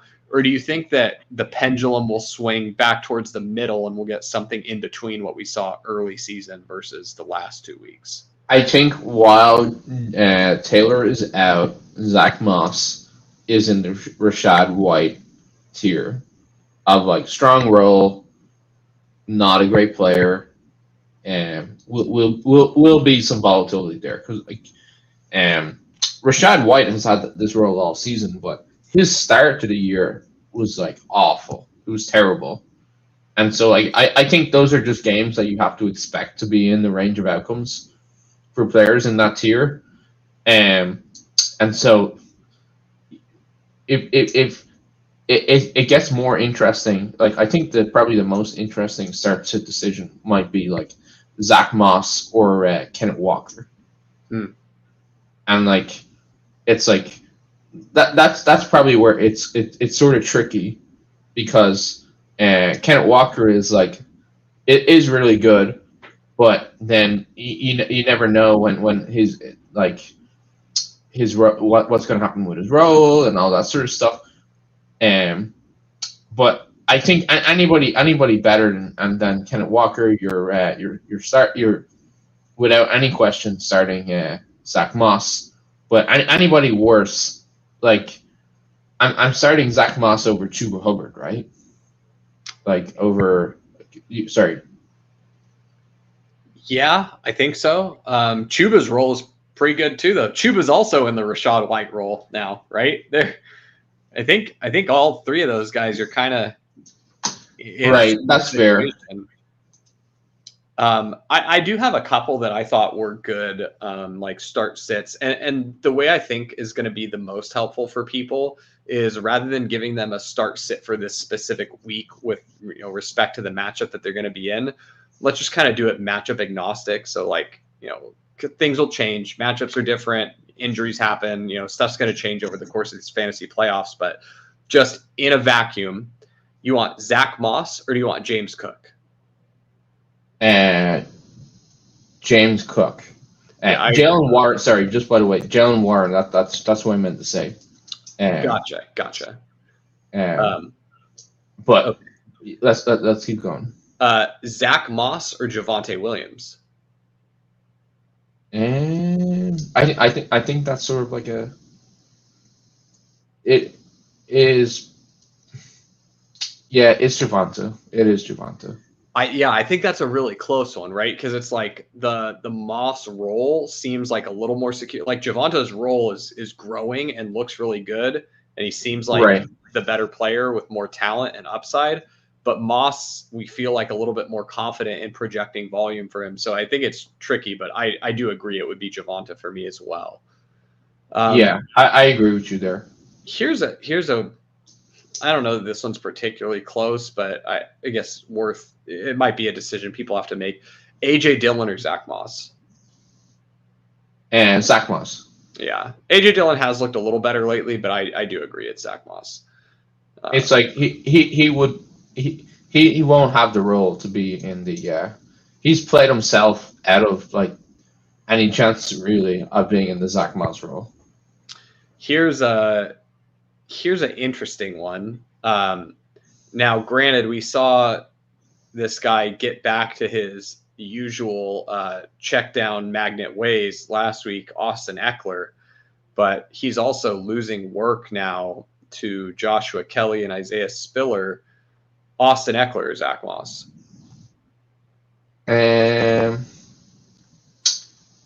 Jeez.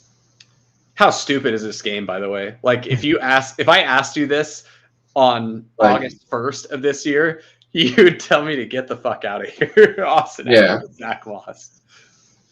Yeah, I think that with Herbert out, I think that does push it into Zach Moss.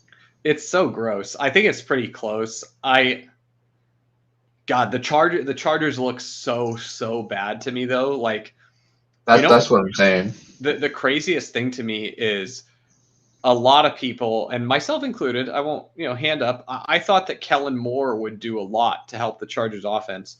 It turns out now, as a diehard Cowboys fan, there were lots of things that I didn't like that Kellen Moore did last year. There was stuff where it's like, dude, what is this play? Like, what are we doing here? Or like, wow, that was some really cute Boise State gadgety bullshit. I bet that looks really good when you're playing against future Safeway bag boys, but this does not work in the NFL. But of course, the Cowboys offense was like number one in points while he was the offensive coordinator. So I thought that he was at least like pretty good. With the Chargers, I don't know that that's the case. Like, is Kellen Moore a fraud? I know we're like way off the rails here, but like, are we in the Kellen Moore fraud territory? Because he was like getting potential, like this guy could become a head coach candidate if he looks good with the Chargers, right? Like that was for sure in the rumor mill during the summer. Yeah, I don't want to like snap to a judgment. No, I know we've had almost a full season. Maybe some other factors involved. Like they have had injuries, and like with those injuries, like Quentin Johnson has become like forcibly a key part of the offense. Like they did not want to make Quentin Johnson a key part of the offense, and they simply had no choice. Which is an entirely different problem when your first round rookie wide receiver that you took ahead of multiple other great rookie wide receivers that we're seeing ball out in their first year. When it's a problem that you have to involve your first round rookie wide receiver, there's something wrong with this. you may have there may be some dysfunction within your team. Yeah, there's a lot. And that was my next one. I do wonder if like it's some of the issues that Kellen Moore is having is like from the systemic from like the head coach. Because I don't want to say he's bad, but when you have these frustrations build up and like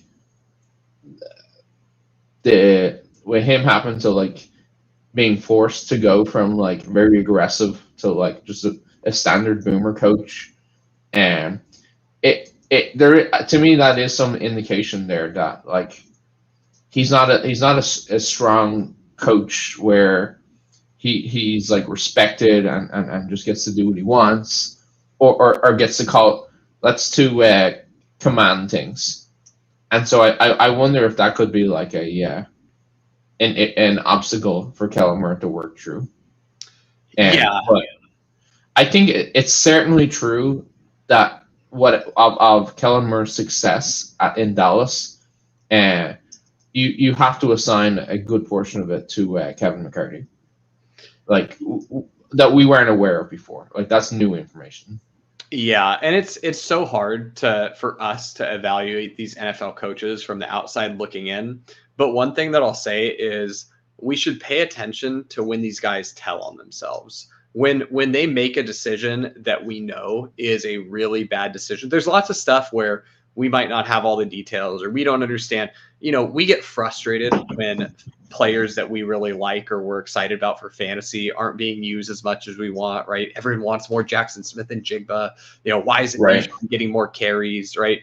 But there are times where a coach will make a decision that is demonstrably bad, and that's right, like the fourth down calls. That's exactly what I'm getting to. And so when a coach tells on themselves like that, when they're doing something that like any good Madden player, like if you were playing Madden competitively online and like no one is making that mistake, and if they do, like you're getting laughed at over an Xbox headset, like right, then that's a good enough context clue that when the 7-year-old is calling you stupid. It's a good enough context clue that these coaches that make those types of mistakes don't know what they're doing, at the very least on like a macro level. And this is a tough league, and so if you don't have it on a macro level, it doesn't really matter if you're good on the micro or vice versa. Like you gotta be able to put it all together. But anyway, that's enough. So just to make that like usable, if the Chargers coaching staff is in place next year, like, is it an F coaching staff where we just have to like severely dock players, or is it like one of those sort of D coaching staffs where it's not ideal, but we'll work with it? I think it's closer to D because we've seen elite production from Keenan. I think Eckler still would have produced without the high angle. And if you hear my question as like, do we fade Keenan Allen next year? Like that would be silly. And that would, I guess maybe. I don't know. Does that even impact like some of the like secondary pieces? Like, I think actually, as I think through this, a good way to play that in best ball is be happy to take one or two of those players, but be more hesitant to take deep team stacks on teams like that. So like, for example, if Arthur Smith is still with the Falcons, and of course, this is all going to be price sensitive, right? Like we don't know what the prices are going to be, but like if Arthur Smith is still with the Falcons, I'm way less excited to take like a Falcons team stack then. Like I might get one or two Falcons pieces at a good price.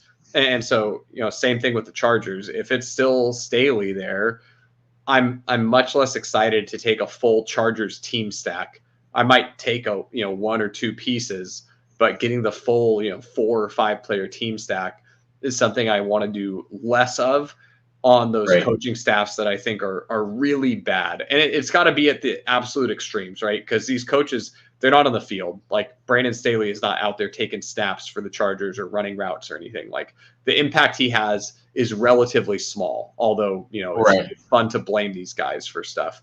But when they are at the extremes, like Arthur Smith or Brandon Staley, I do think that it's worth baking that in a little bit to our decisions. But that's enough of coach chasing here. Let's move on to our next running back efficiency chart. Oh my God.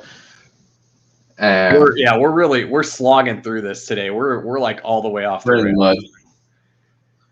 So same chart as the last one. The only difference why there are 2 charts is because there's too many running backs to evaluate for their efficiency to have them all on one chart. It would get too crowded.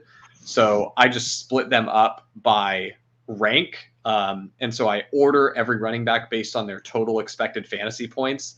And then I go down the list, and odd numbered running backs in ranks go on one chart, and even numbered running backs in rank go on the other chart. So here we see this is the evens chart. And so we've got a bunch of guys that are just almost to that 20 expected fantasy points threshold. A couple of the guys that we talked about actually for, running backs they're the sirens of the playoff best ball running backs. They're calling you to come draft their attractive expected fantasy points, hoping to get you to dash your playoff best ball roster upon their rocks in Bijan Robinson, Alvin Kamara, and Rashad White, all sitting there with great expected fantasy point rolls. But again, if you drafted these guys at random and had an equal amount of all of them, 66% of your teams are going to be dead. That's not a good bet that we want to make. We want to wait for a little more clarity, and then we can happily pile in. If the Saints make the playoffs, we can happily load up on some Alvin Kamara on the teams where we need a little extra running back firepower late, right? But he's not going to shoot up. Alvin Kamara is not going to be like a 6th round pick or anything, So one thing that's sort of like it jumps out to me how small the Charbonnet bubble is. And it also seems notable to me that Kenneth Walker, he was back up to a 60% snap share in week 14. And so is that like a sort of like a little bit of a yo-yo situation developing there where they wanted to see get Charbonnet involved, see what he had to offer. But if he hasn't played well, even if there's like limitations to Kenneth Walker where there's some frustrations, what he offers is something that's good enough to relegate Charbonnet more than before. Yeah, I would say what I think it'll trend towards as we go through the fantasy playoffs is Kenneth Walker getting more and more role. I don't think Charbonnet will go away. I think you're always going to have some Charbonnet working in there, right? And so what that does for me as far as how I'm viewing these guys is Charbonnet is not really startable, most likely, unless you get Kenneth Walker out. And then as far as Kenneth Walker is concerned, I've got him pretty low on the totem pole as far as like running backs that I'd want to start him over, just because the way that Kenneth Walker, butters his bread for fantasy is he hits a home run, right? And he's not doing it at such a high rate. He's not like a Devon Achane where it's like this guy touches the ball 10 times. You just put it in his projection. Yeah, two of them are breakaway touchdowns, right? Kenneth Walker is like, he touches the ball 15 times, and in some games, 15 touches was enough for him to rip off a huge touchdown run. And in other games, that was 15 for 43 yards, right? And so for me, it's like Kenneth Walker is like I'm certainly starting him over Samaj P. Ryan, but like I'm definitely not starting him over David Montgomery. Here's an interesting one. We've got a lot of ambiguity with the Ravens backfield. Gus Edwards, Keaton Mitchell, Kenneth Walker. Out of those three, pretend you have to pick one. Those are your 3 running backs you're choosing to start for your last running back spot in the playoffs here. Which of those 3 are you starting in a vacuum? In like a regular playoff or fantasy football playoff. Yeah, say you're like in an FFPC main event or something, or you're in a home league, and you. I think you're starting Kenneth Walker over the Ravens guys, like, with to me 0 hesitation. Okay. I know you want a better team. What's that? You want a grosser one? Okay. Ezekiel Elliott or Kenneth Walker? I think I'm starting Kenneth Walker over the Zeke stuff. God, the workload is just so good, though. I don't know. The workload is good. He's going to get targets, and if they get to the goal line, it's going to be Zeke. And I just think that with Kenneth Walker's work role, with that sort of trending up, and like I know he has those things where like if he's not breaking off huge runs, you're not getting an awful lot. But Kenneth Walker is really, really good at the part of the game that he's really good at, and like when it hits, like that translates really well to fantasy football. Like I remember at the start of the year, Kenneth Walker was a great fantasy producer. And if we can get closer to that sort of work role that he was having, like I would still prefer him over Zeke. Yeah, I think that's a good point, and it's good to remind ourselves, like, hey, workload matters so much for running backs, but talent does still matter to an extent. It's bad vibes on the Seahawks. Not that it's not bad vibes on the Patriots. It's just the role for Zeke is so attractive. But Yeah. I think that was good to talk through, to give some people some clarity there. Because Kenneth Walker feels tough to start right now. If you have options that are close, Right. It definitely feels a little scary. Right. You don't feel comfy starting Kenneth Walker by any means. And if you have someone, well, I know he has the role, I still think the upside helps you quite a bit there with Walker. One guy that I want to list sorry, just the snap share that he's getting now is a good bit better than the snap share he was getting just before the injury, when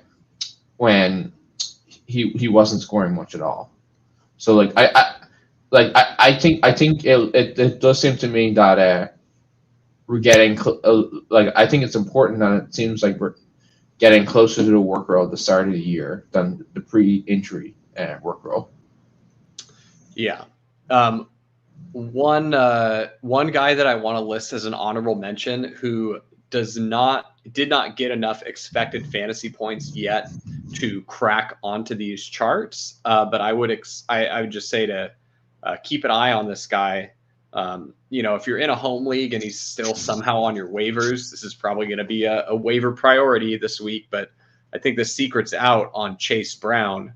I don't know how the Bengals didn't know this about Chase Brown earlier in the season.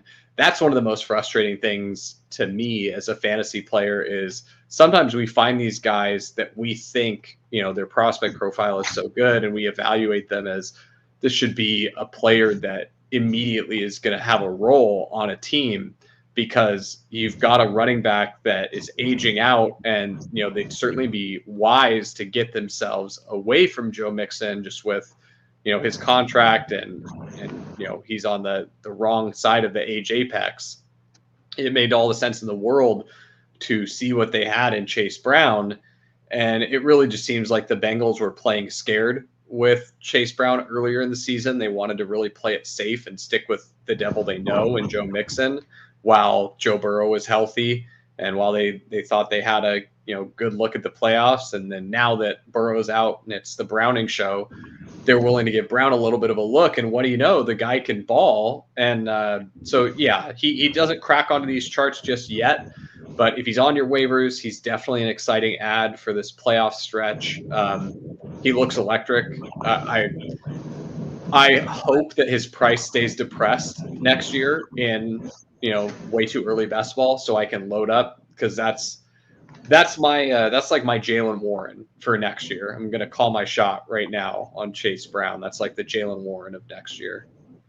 And if you look at the last game, it does start getting really interesting because with these guys who have the low snap share or low snap count and then electric production with a low touch count, one thing that does seem to be important is, are they just on the ball? Are they just on the field 7 times and they get the ball 6, or do the coaches trust them to be on the field if they're not getting the ball and told run this way?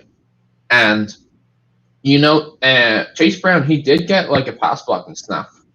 He did get he got 8 routes in that game. So that to me is evidence of them trusting him more than get on the field to get the ball off the field guy.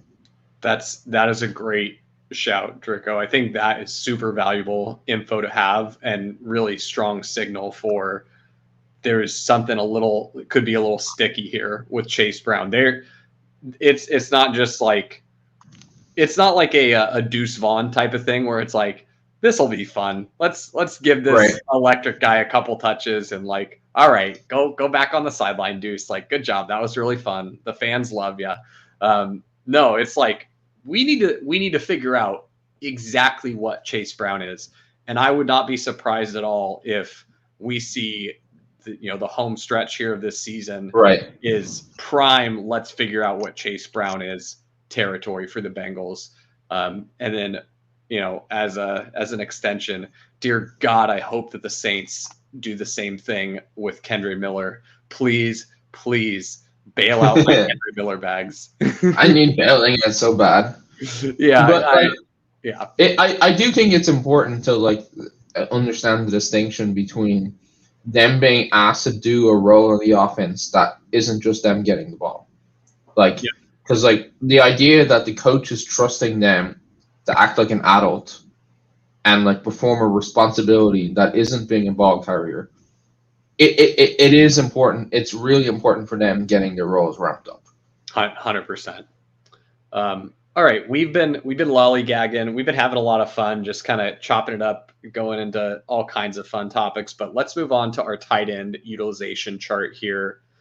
So this tight end chart is just showing the percentage of team dropbacks on the x-axis. The green bar is showing the routes that the tight end ran. And then the red bar, or salmon-colored bar, if you will, is the pass blocking that the tight end did in their percentage of the team dropback. So we're not a huge fan of the pass blocking. We definitely prefer the route running.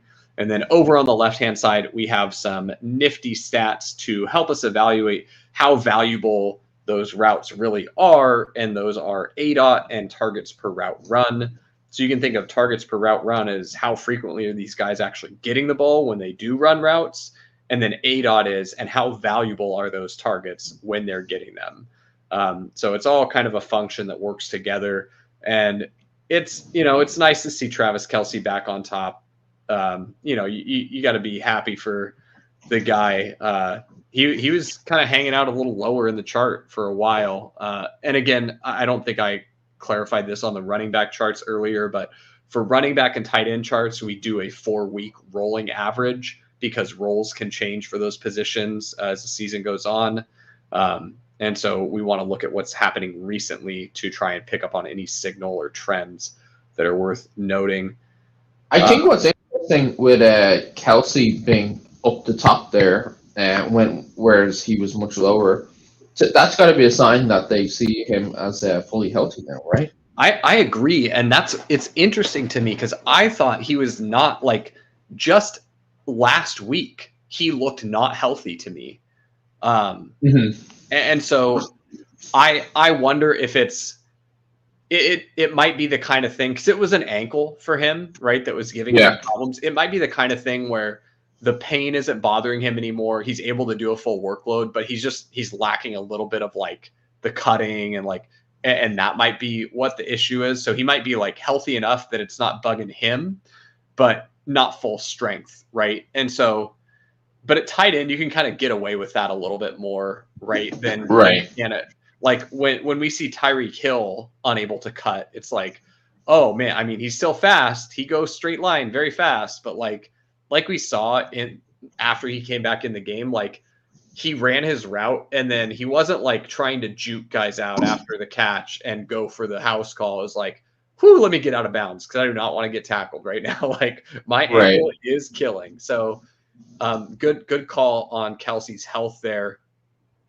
Man, the Evan Engram, I gotta talk about Evan Engram a little bit. For anyone that followed the Dog Bowl stuff, and if you saw on the stream, Pete was talking to me, and I said the only change I made to projections all week. So I aggregated ETR projections with a couple other sources and did my own little flavor on some value above replacement stuff that I do to build my rankings out. I typically am not going to touch the projections unless I really have a spot that I am very confident that they're not correct. And the only note I had for every single player on the whole slate was boost Evan Engram. And damn, if that was not very prescient. I wish that I had had the stones to get to Evan Engram there, but it just didn't work out for where I was drafting. But the reason I bring that up is not to highlight how much of a crystal ball I had, but to highlight how predictable Evan Engram blow up games are, because this is not the first Evan Engram blow up spot that we've identified. You know, when he was playing against the Steelers with a really strong pass rush and it was looking like it was going to be a bad weather game, we identified Evan Engram there as well as this looks like the short A-dot quick outlet that they're going to use to try and beat that pass rush and, you know, not have to worry about completing longer, difficult passes in bad weather. And that was the reason why I was excited for Evan Engram again this week, with Christian Kirk out, not operating in that short area of the field, and with them going up against a very formidable Browns pass rush and really good Browns pass defense. I thought that Evan Engram again was going to be the skeleton key for how the Jags had to move the ball down the field against them. And so when you get players like this, where you can identify the smash spots beforehand, it's extremely valuable. And it's not to say that every single time we identify Evan Engram as a smash, he smash, but it is to say that this is something that we can predict with a lot more confidence than some other players, right? And so for me personally, I'm going to be looking at Jags spots as we go through the season. And if they're ever in a situation where I think they need that low A-dot guy or they're up against a formidable pass rush, I'm lock buttoning Evan Engram. You know, like, I didn't play anything on DraftKings this week because I was really focusing on the Dog Bowl. But if I had, I definitely would have been rolling Evan Engram as my tight end. You know, probably would have done a lot of Lamar stacks. So I was high on that too. And, you know, hindsight being 2020, darn, I wish I had played some on DraftKings this week because those were two of the nut pieces. So, but yeah, I just wanted to highlight that because when you get a guy that's that predictable with those kinds of So Evan Engram in spots where Jacksonville have a pass rush mismatch against them. Yep, 100%. Because that's what he does the best. Yeah. And then moving on from Evan Engram, other guys that I think are worth I don't want to do him with as much confidence as I would Evan Engram. And for this next guy, I think it's even a little bit different just because the quarterback situation's different. And like he's running deeper routes recently. But David Njoku, his ADOT, I believe has actually come up a little bit, which I know sounds funny. He's at 4.1. I'm like, yeah, his ADOT's up. It's like, but no, Njoku is like getting absolutely no air yards earlier, but this last week he did get a deeper pass from Flacco. But he is a lower ADOT guy, and in the past I had tried to do the same thing with Njoku that I did with Engram when the Browns need to do those quick hitters and blitz beater type plays, maybe some more tight end screens. I'm looking at that for Njoku, but I would say Engram is the guy that I have the highest degree of confidence in for that specific type of matchup exploitation.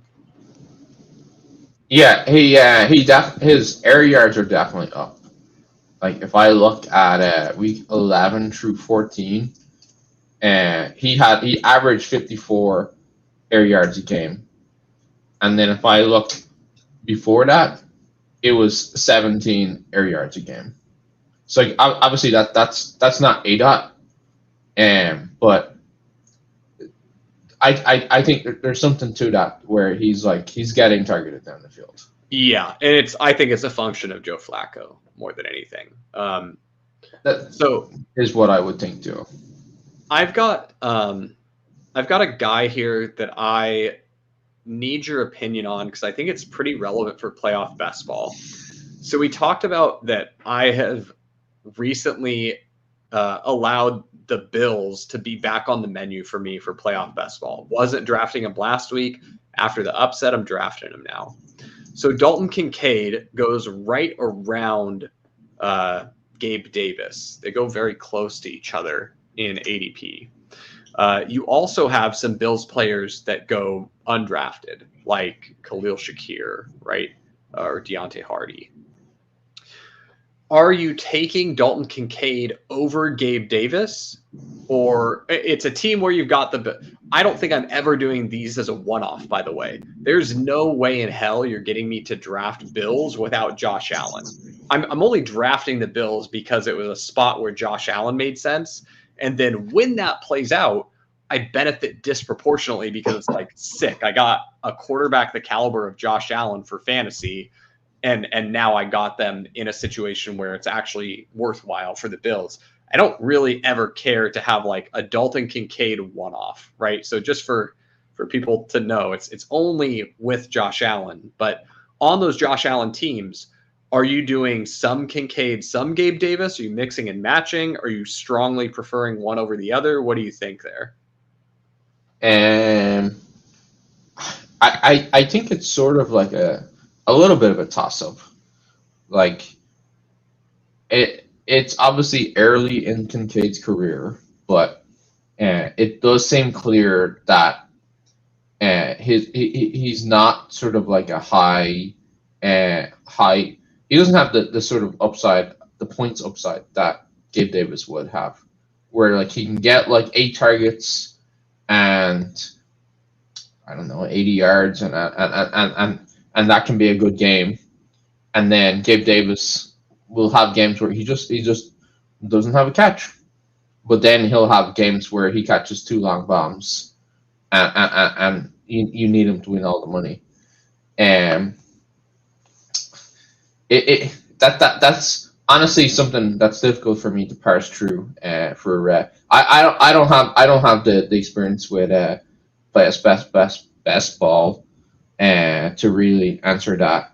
I don't think. But what I would say is like when you have a player like Josh Allen, one of the best ways to play Josh Allen is like having multiple cheap guys, because he's like the quarterback who can get those sort of non-digs pieces into huge days, and they can both be players that you absolutely need.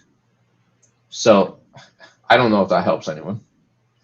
Yeah, no, I think that was a good analysis there. So I think in summary, it's fair to say that you'd probably mix and match them. You're not always taking one over the other. You're mixing and matching. Sometimes you might end up with both if it's a build where you need multiple. But as far as other tight end actionable information that we have for people, I think Jake Ferguson's a really, really interesting piece for playoff best ball. You care so much about the team in playoff best ball. So like he's a Cowboy and he gets targets and he also gets end zone targets. Like if the Cowboys make the conference championship or the Super Bowl, that's tremendously valuable. Like he doesn't need to go nuke, and he has shown us that he still can have pretty big games too. So he's definitely one that I'm keeping an eye on for playoff best ball. Dallas Goedert goes kind of. I feel like I've seen him sliding lately. I wouldn't be surprised if with ADP updates, Dallas Goedert's ADP's dropped a little bit. I just think sentiment, the vibes are bad around the Eagles right now in the market. And so that's one that I don't have a ton right now, but I'm kind of keeping my eye on it. And I would bet you that next week is Eagle buying week for me. And that's kind of how I play playoff best ball is you want to exploit what the market's giving you in that week. And that's part of building out your portfolio. So like I said, last week was Ravens week for me. This week, Bills are on the menu. And there's some other stuff that I'm looking to exploit that I won't bore you all to tears with here. But anyway, you want to be paying attention to what's happening in the market and trying to change with it and pivot and exploit it. But I don't think I think with let's say versus the Goddard versus Devonta Smith in playoff best ball stuff, like it's clear that the way the Eagles offense, or it is to me anyway, that the way the Eagles offense goes is that usually one of those guys is going to have like a smash week, and they all have those smash weeks at like different frequencies. Like AJ Brown has the most of them, and then after that is Devonta Smith, and then after that is Goddard, and like he out of those three, he's definitely the lowest, and probably mostly because he is a tight end. But I do wonder. So you've got Devonta Smith there going at pick 14 or so, and then Goddard going at pick 30. Like, does he do it so much less frequently that in a situation where he's going to it's 3 games that they'll play that we're so confident that 2 of them won't be Dallas Goedert games. Like that one definitely feels like a very interesting spot to me anyway. Yeah, I agree. I'm definitely looking at that as a spot that I might want to exploit. And really the thing that I'm pretty interested in is it looks hard for the Eagles to get the bye, in my opinion. I think Fair. I think San Francisco probably has it pretty locked up. And so yeah, sorry, I misspoke on that. Oh no, you're good. But yeah, I'm just saying that if the vibes continue to trend the way that they are for the Eagles right now, and you can get a full Eagles onslaught, Jalen Hurts, AJ Brown, Devonta Smith, DeAndre Swift, Dallas Goedert, like that's pretty it's already attainable right now. But what I really want is I want to be able to do that and mix in one other high caliber piece from maybe a Super Bowl opponent. Like I mix in a Chiefs piece, or I mix in a Dolphins piece, or a Ravens piece, right? And then I'm off and I'm cooking with gas. And I got the full Eagles onslaught, and maybe they get it together and make a late push in the playoffs and, get back to the Super Bowl. And all of a sudden I've got every Eagles player covered. And I happen to have a guy that you could only get during a certain window when the vibes were bad on the Eagles, where you were finally able to mix in, you got a Travis Kelce with your Eagles, your full Eagles onslaught, and it's a rematch of the Super Bowl from last year. But anyway, I think that's all the time we need to spend on this tight end chart. Briefly flip to the backups here for me. Yeah, no one here that's really even worth spending any time on. If you're like not at this stage of the season. If you're super disturbed and you're doing like a Chiefs stack and you want to throw a Noah Gray on there for the Super Bowl touchdown, playing it like a showdown slate for playoff best ball, I won't get mad at you. If you're telling me you like Noah Gray over Kadarius Toney to be the guy that gets the touchdown in the Super Bowl, sure. It's week 15. You can do your own backup tight end analysis. So here we've got the wide receiver opportunity versus fantasy points, and this chart we're focusing on the receivers with 85 to 100% of their team's routes. Their team's dropbacks. They're running a route. On the horizontal axis, we've got weighted targets per run, which is targets per run, but it rewards throws down the field, and it rewards those more than targets close to the line of scrimmage. And sort of because we expect that to sort of like correlate more heavily with fantasy points, we've got fantasy points per game on the vertical axis, and you can see like there's a pretty like easy to draw trend line between those two things. But then it also creates this sort of like interesting like quad map where you can see getting lots of down the field targets, scoring lots of points. You can see the likes of Hollywood, who is getting down the field targets, maybe not scoring so much points. You can see as we go clockwise here, the section where it's like not getting targeted, not scoring points. And then you've got the scoring points, but not necessarily getting the targets to justify those. It's sort of interesting here. I see Calvin Ridley is like straddling all 4 lines, and it's like which way will he go? Yeah, the Calvin Ridley 4 corners experiment here. I'll tell you that I do think Calvin Ridley, if you have to pick one quadrant that you think he'll move in that direction, I just think with the Christian Kirk injury, we're going to see that Jags offense consolidate really, really heavily to, Ridley, Zay Jones, and Evan Engram. And, they'll mix in their rookie, whose name is escaping me right now, Parker Washington. There we go. He'll get mixed in, but I mean, didn't Ridley have like 14 targets? I think Zay Jones had 14 targets. I think Engram had 11. Like this is looking like it might be an elite fantasy offense for the passing game. I mean, shoot, you're happy with ETN too. Like, they're looking pretty attractive. For vibes are bad on the Jags right now, like we talked about, because Trevor Lawrence is never going to walk again. But right. I mean, Dricko, what if I told you that I could get Trevor Lawrence as my second quarterback to help get one of my bye week teams through? Maybe I got a 49ers stack and I'm trying to get Trevor Lawrence to help get me through. And then I get 2 receiving options with him. And those guys are good for 30 combined targets in week 1 of the playoffs. Like, and I'm able to get all of that, in the 6th round and later to go with a pretty strong 49ers stack. Does that sound like something you might be interested in? Right. It's a pretty good prototype of the secondary stack you should build, right? Yeah. It sort of ticks all the boxes there. Yeah.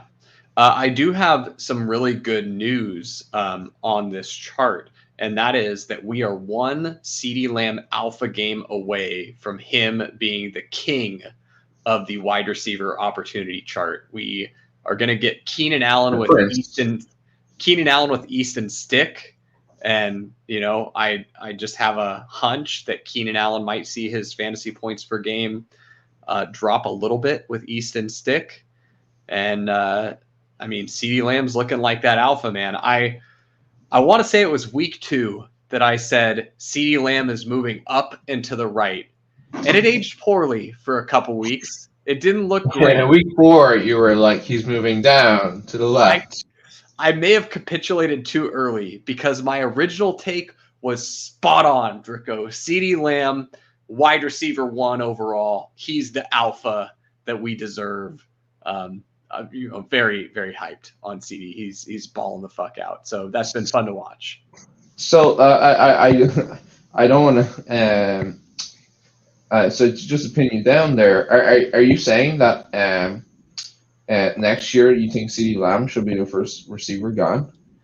No, but I'll definitely be taking CD probably in the top 5 next year. I think. Right. I think that's where he'll go. Yep.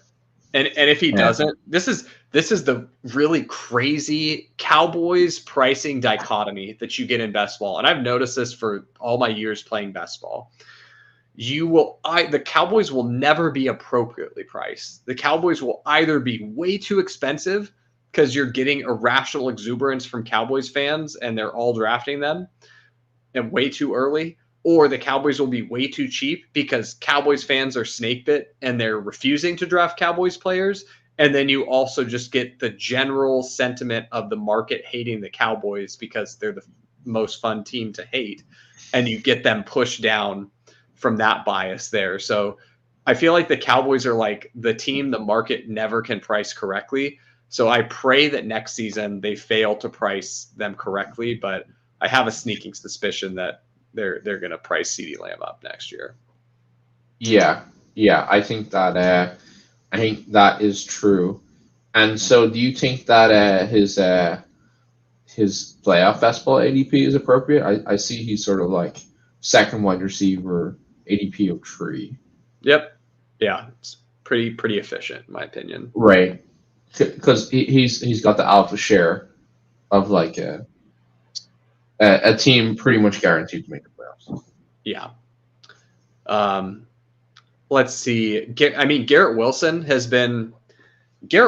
doesn't know how to do anything other than catch every ball thrown his way. That man is so good. If we had gotten an Aaron Rodgers season with Garrett Wilson, he also would be going top 5 next season. He is possibly already a top 5 wide receiver in the league. Like, I think he's that good. He looks so different than, you see him.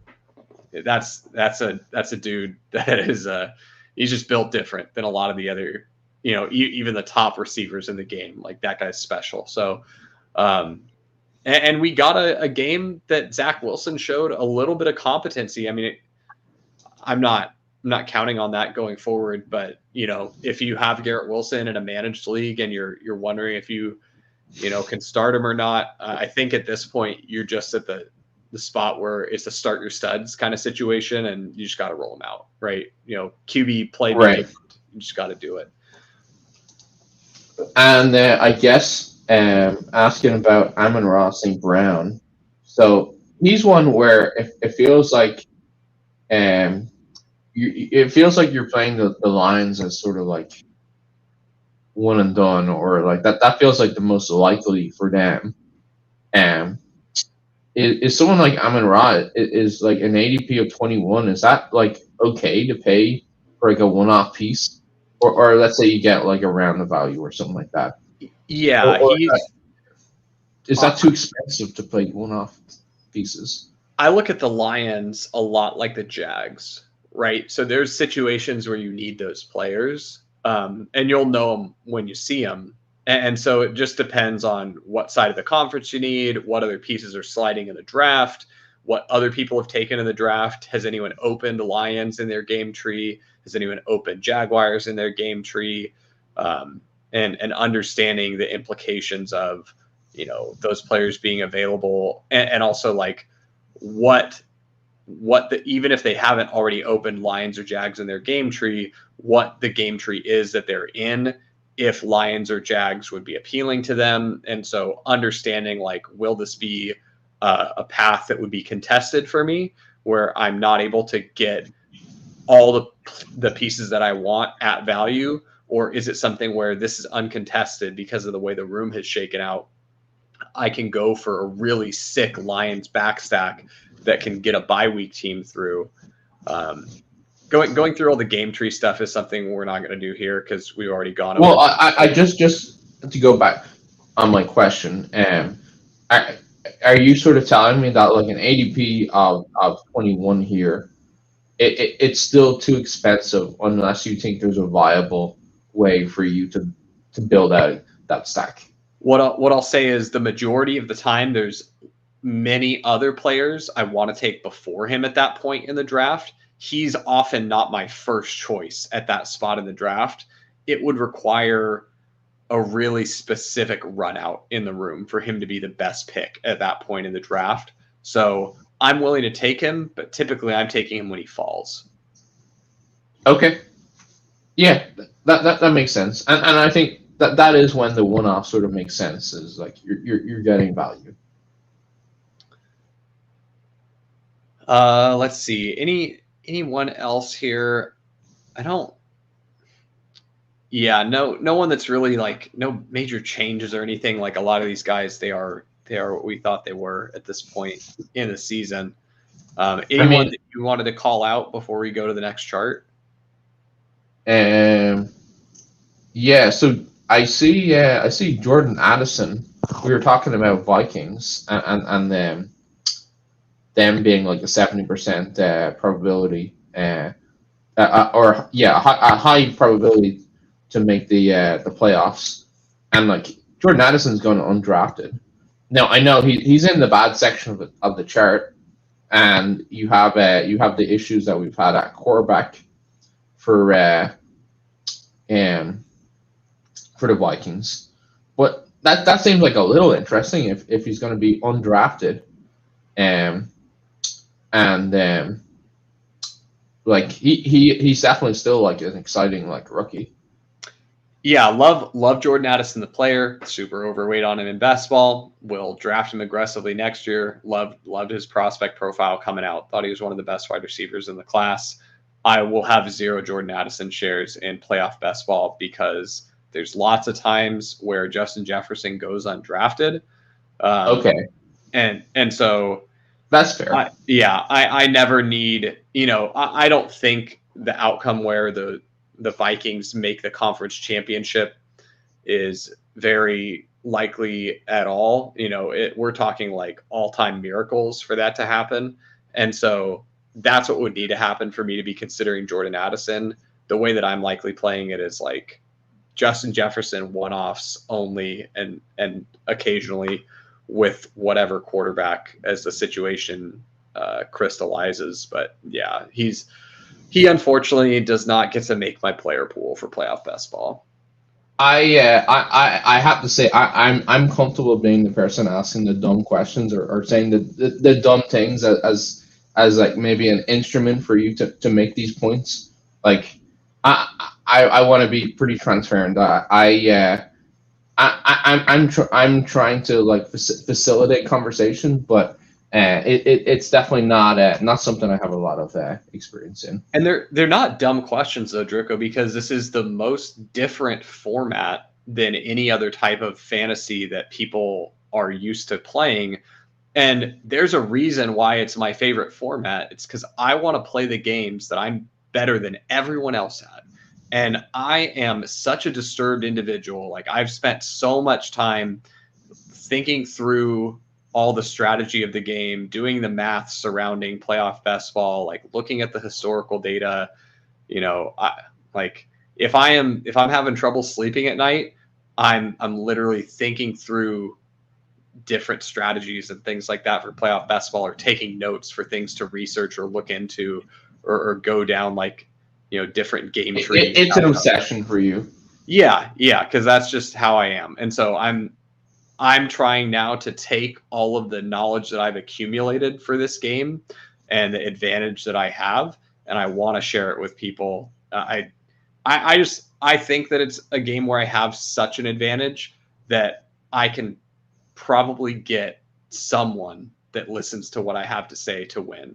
So like that's what I'm playing for. Like, of course I want to win, but I really, really want that message, or that, just to know, like, I helped someone bink something. That would be really awesome. So. Well, appreciate you you sharing it with us. So just to keep us moving, I think we're ready to move on from this chart and display the true wide receiver king of 2023 in Tyreek Hill. And so this is the same chart, but it's a 70 to 85% reach run, and really these guys are all starters too. But you have to if we put these guys along with the guys in the first chart, it would just be a pure blob. So we have to separate them out somehow. Interesting to see. I guess Deebo Samuel's has had some big games now, and he's a 49er, so he'll obviously come with a high value, and that's sort of reflected in the price as well. He's pick of ADP. ADP is 8. Yeah. Deebo certainly efficiently priced, in my opinion. Nico Collins was a guy that prior to last week with the injury, and the loss for the Texans, I was willing to move in.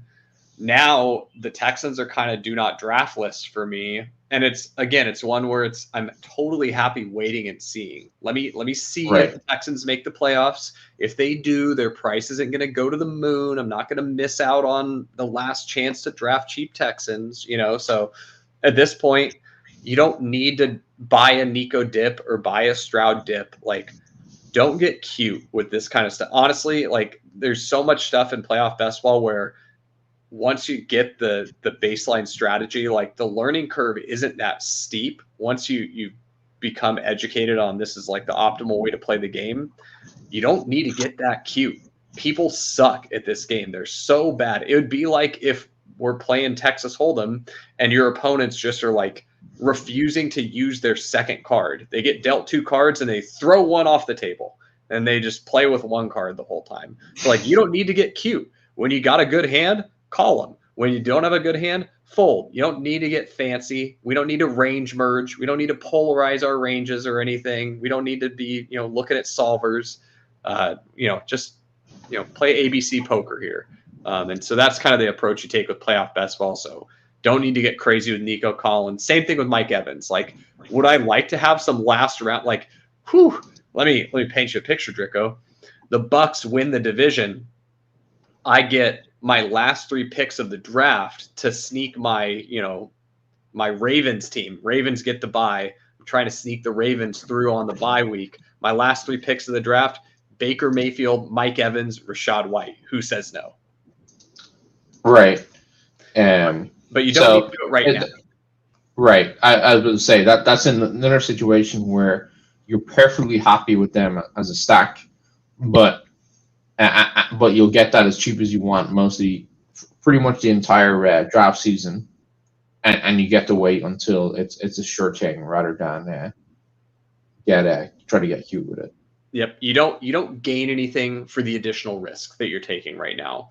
And that's really how I felt about the Bills last week too, is they moved up a little bit, but they didn't move up all that much. But now we're kind of getting to critical mass. And I would bet you that through this week, the Bills continue to move up, because the way that ADP changes in these contests is as we get the new playoff odds delivered to us after all the games settle on Monday night, and all the different sources that are providing these playoff odds, whether it's New York Times or Sumer Sports or what have you, you're looking at these odds. Once the market gets a hold of those, then there's a couple days of drafting where the market moves towards those new lines. And so what we're gonna see, I'm already seeing the Bills move up. I bet they keep moving up past their current efficient price. So that's why I want to hit them now, and why I was willing to wait earlier, and kind of same thing but even to a greater extreme for these teams that don't really have a chance to make a deep run. Like the Bills, I can tell myself a story where they make a deep run and get to the conference championship, right? But like I have a really hard time telling myself that story with the Bucs, or telling myself that story with the Saints. And so that's why we do do with those guys. So somebody else that stands out to me here is that Quez Watkins, he's in like the 70 and the 70% root share for the Eagles. And he was somebody who I used to love to draft because he's a starter for the Eagles. But he's in they never target him. He doesn't score any points. Is that somebody who's worthwhile tacking on to the end of an Eagle stack, or is it someone what's the point? For me, not really, because like I talked about, you could get like a 5-man Eagles stack. Like you can go Jalen Hurts, AJ Brown, Devonta Smith, Dallas Goedert, DeAndre Swift, and then like you want a 6th Eagle because they're making the Super Bowl and you want to have an extra bet over everyone else that gets there. Throw Kenny Gainwell on there. Like you don't even the run out, so far deep down there. Yeah, the run out where you get to Quez Watkins is pretty hard for me to get there, and I personally am pretty low on the Eagles for like their you get. Let me paint you a scenario though. So you've taken Jalen Hurts, and you've gotten AJ Brown and DeAndre Swift, but you're in one of those drafts where people don't draft efficiently, and they just take them on you. And I guess you could take Kenny Gainwell and pair him with Swift. But is even that a scenario where Quez is worthwhile looking at, or is it like I'll just take my lumps and I'll figure out how to fit that like smaller Eagle stack into other stacks? I definitely lean towards fitting a smaller Eagles stack and going deeper on my other Super Bowl opponent. What I'll say, though, is there can be value in showing up as the only guy with Quez Watkins to the Super Bowl, right? If you get to the 400 team final and you're literally the only guy with Quez Watkins, and like there's a non-zero chance that Quez pulls in a deep touchdown or something, and that's all the money, right? But for me personally, I want to make the higher probability bets because, like I said, the game doesn't have to be hard. Like we can kind of keep it simple in this format and smoke our opponents. So we don't need to get fancy with the Quez Watkins stuff. But if you want to, if you got a lean that, oh, I'm really bullish on the Eagles and I'm super overweight Eagles, and you want to mix one Quez Watkins team in there, maybe, if you're doing a ton of volume, maybe two Quez Watkins, you're maxing the Gauntlet, the Mitten, the Gauntlet 2, the Mitten 2, the Gauntlet returns, the Mitten returns, the Mitten returns again. Like, you're doing all that. Maybe you get thousands of dollars invested in Eagles stocks. Yeah. Maybe then you don't want to full fade Quez. But otherwise, you probably should. Yep. That makes sense. And that is helpful. That is helpful for sure. Anybody else you want to touch on here? Brandon Cooks all of a sudden becomes a really good pick for playoff best ball, right? Like, he was just a mediocre, like, whatever kind of player before. But like, it's playoff best ball now, and he's on a team with high probability, so he's all of a sudden really good. Jaylen Waddle, the vibes around the Dolphins are now bad because Tyreek Hill is hurt. I'll be honest, like, I'm scared about the Dolphins too without Tyreek Hill. So I've been kind of just like waiting, and I've been lurking. I'm lurking on my Dolphins exposure so far this week. It just, if I get a big fall, or I get put in a situation where the Dolphins are the highest EV path remaining to me, then I'll take it. But in the event where Tyreek Hill's not right, maybe Jaylen Waddle has to step up. It's been a bit of a disappointing season for him, but we've seen what this player can do. Like, Jaylen Waddle's not a Jag, it just really has been a down season for him. So maybe he comes on at the right time. What if we got those kind of Jaylen Waddle games that we saw with a decent frequency last season? It's not like Jaylen Waddle had one spike week last season and we all got head over heels for him. The guy was delivering spike weeks pretty good last year. So I'm not willing to write him off just yet as like I think the sentiment's pretty low on Jaylen Waddle. You see him fall often in playoff basketball. So that's another one where just, keep an eye out for it. Okay, got it. Got it for sure. So let's move on. Oh my God. It's Rashee Rice, Jaden Reed, Parker Washington, Curtis Samuel, 50 feet of crap, everyone else. Actually, that's a lie. Odell Beckham, right. His role is starting to come on a little more. He's just like this low snap, but higher. He gets looks. He honestly, right. Odell Beckham is Rashee Rice jumped in a time machine, became Dusty, and played for the Ravens. Right? Like, we'd love if he ran more routes and was on the field more.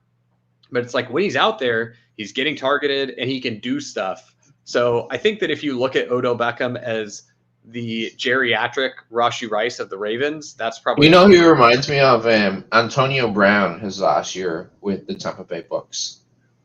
Yeah. Where he was like a low snap share, but they were like, okay, this is one of our best players. We want to get him the ball whenever he's on the field. And so like it was like the target share stuff ended up still being good. Yeah, that's a good call for sure.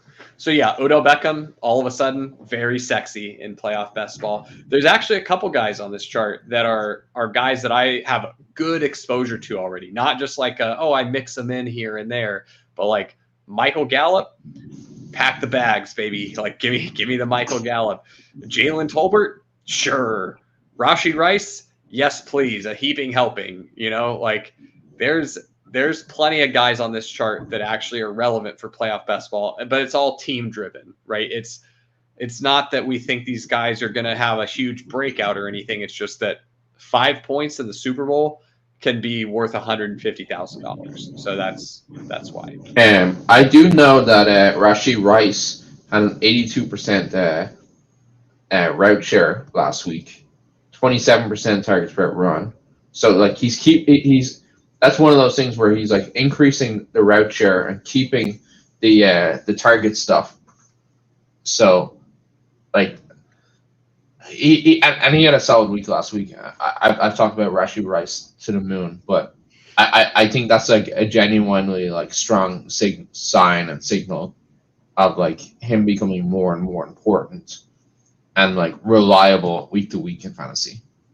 I agree. I think Rashee Rice is the Chiefs' receiver to own. You know, of course, Kelsey is going to be the one there, but you know, after Kelsey, it's Rashee Rice is the guy to own if you're trying to play anything Chiefs in playoff best ball. So and like to me, it's starting to cook up like that Rice will be like his value has jumped so much that I think it might take the market like in next year's best ball a good while to catch up. Like if I just tell you the what's that? I said I hope you're right.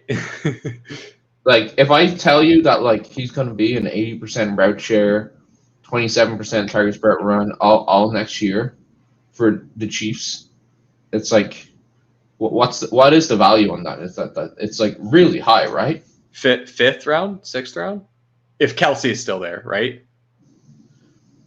Or you think higher? I almost wonder if it's higher.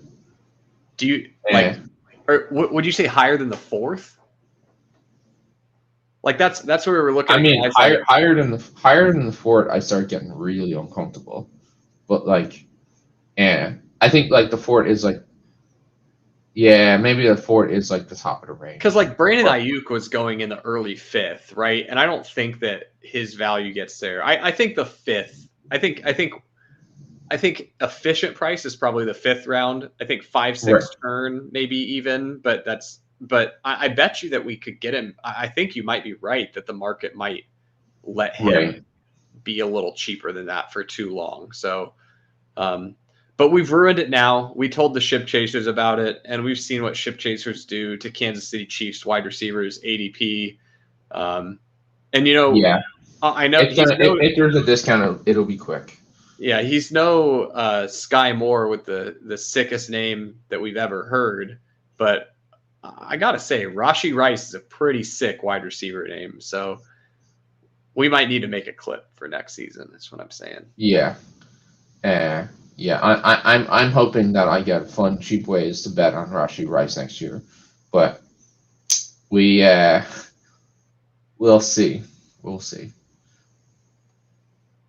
I think that's all that we need to cover on this chart. And so next week, I will not be joining you. I'm going to be traveling for the holidays. So I believe that you're going to have a special guest hosting with you, and we're going to get some industrious member from the Ship Chasing Discord to run my code to pop out these charts. So we've still got them for next week. Before I leave, I am going to a state where I'm not able to draft underdog teams. Very unfortunate, but you know what? Probably good that I'll be forced to spend some time with family and not just be buried in my phone mindlessly drafting playoff best ball teams for the entire week. But before I leave, we are going to drop one more premium pod over at Leg Up for playoff best ball. Pat might get mad at me for this, but we should have the tool out this week. I'd say earliest is probably tomorrow and probably Thursday by the latest, but I'm super excited to share that tool with you guys. And so I would anticipate that we're certainly going to go over some use cases for it on the Friday pod as well. And then once I'm back from the holidays, I'll be in all the usual Discord channels you can find me, but also over in the Leg Up Premium Discord channel. I'm probably going to be doing some live drafts of playoff best ball there. And if you are drafting playoff best ball and you're new to it, or even if you're not new and you're just wanting to make sure that you're dialed in and you're drafting really solid teams and you want me to backseat you and kind of sit with you, we can hop in a voice chat there. And I'm happy to do that with members of the community, try and get you guys in the best position possible to ship these playoff contests. So I won't be seeing you for a couple weeks, but Drico will see you next Tuesday. Yeah, we'll see. Thanks everyone for listening in, and see you next Tuesday.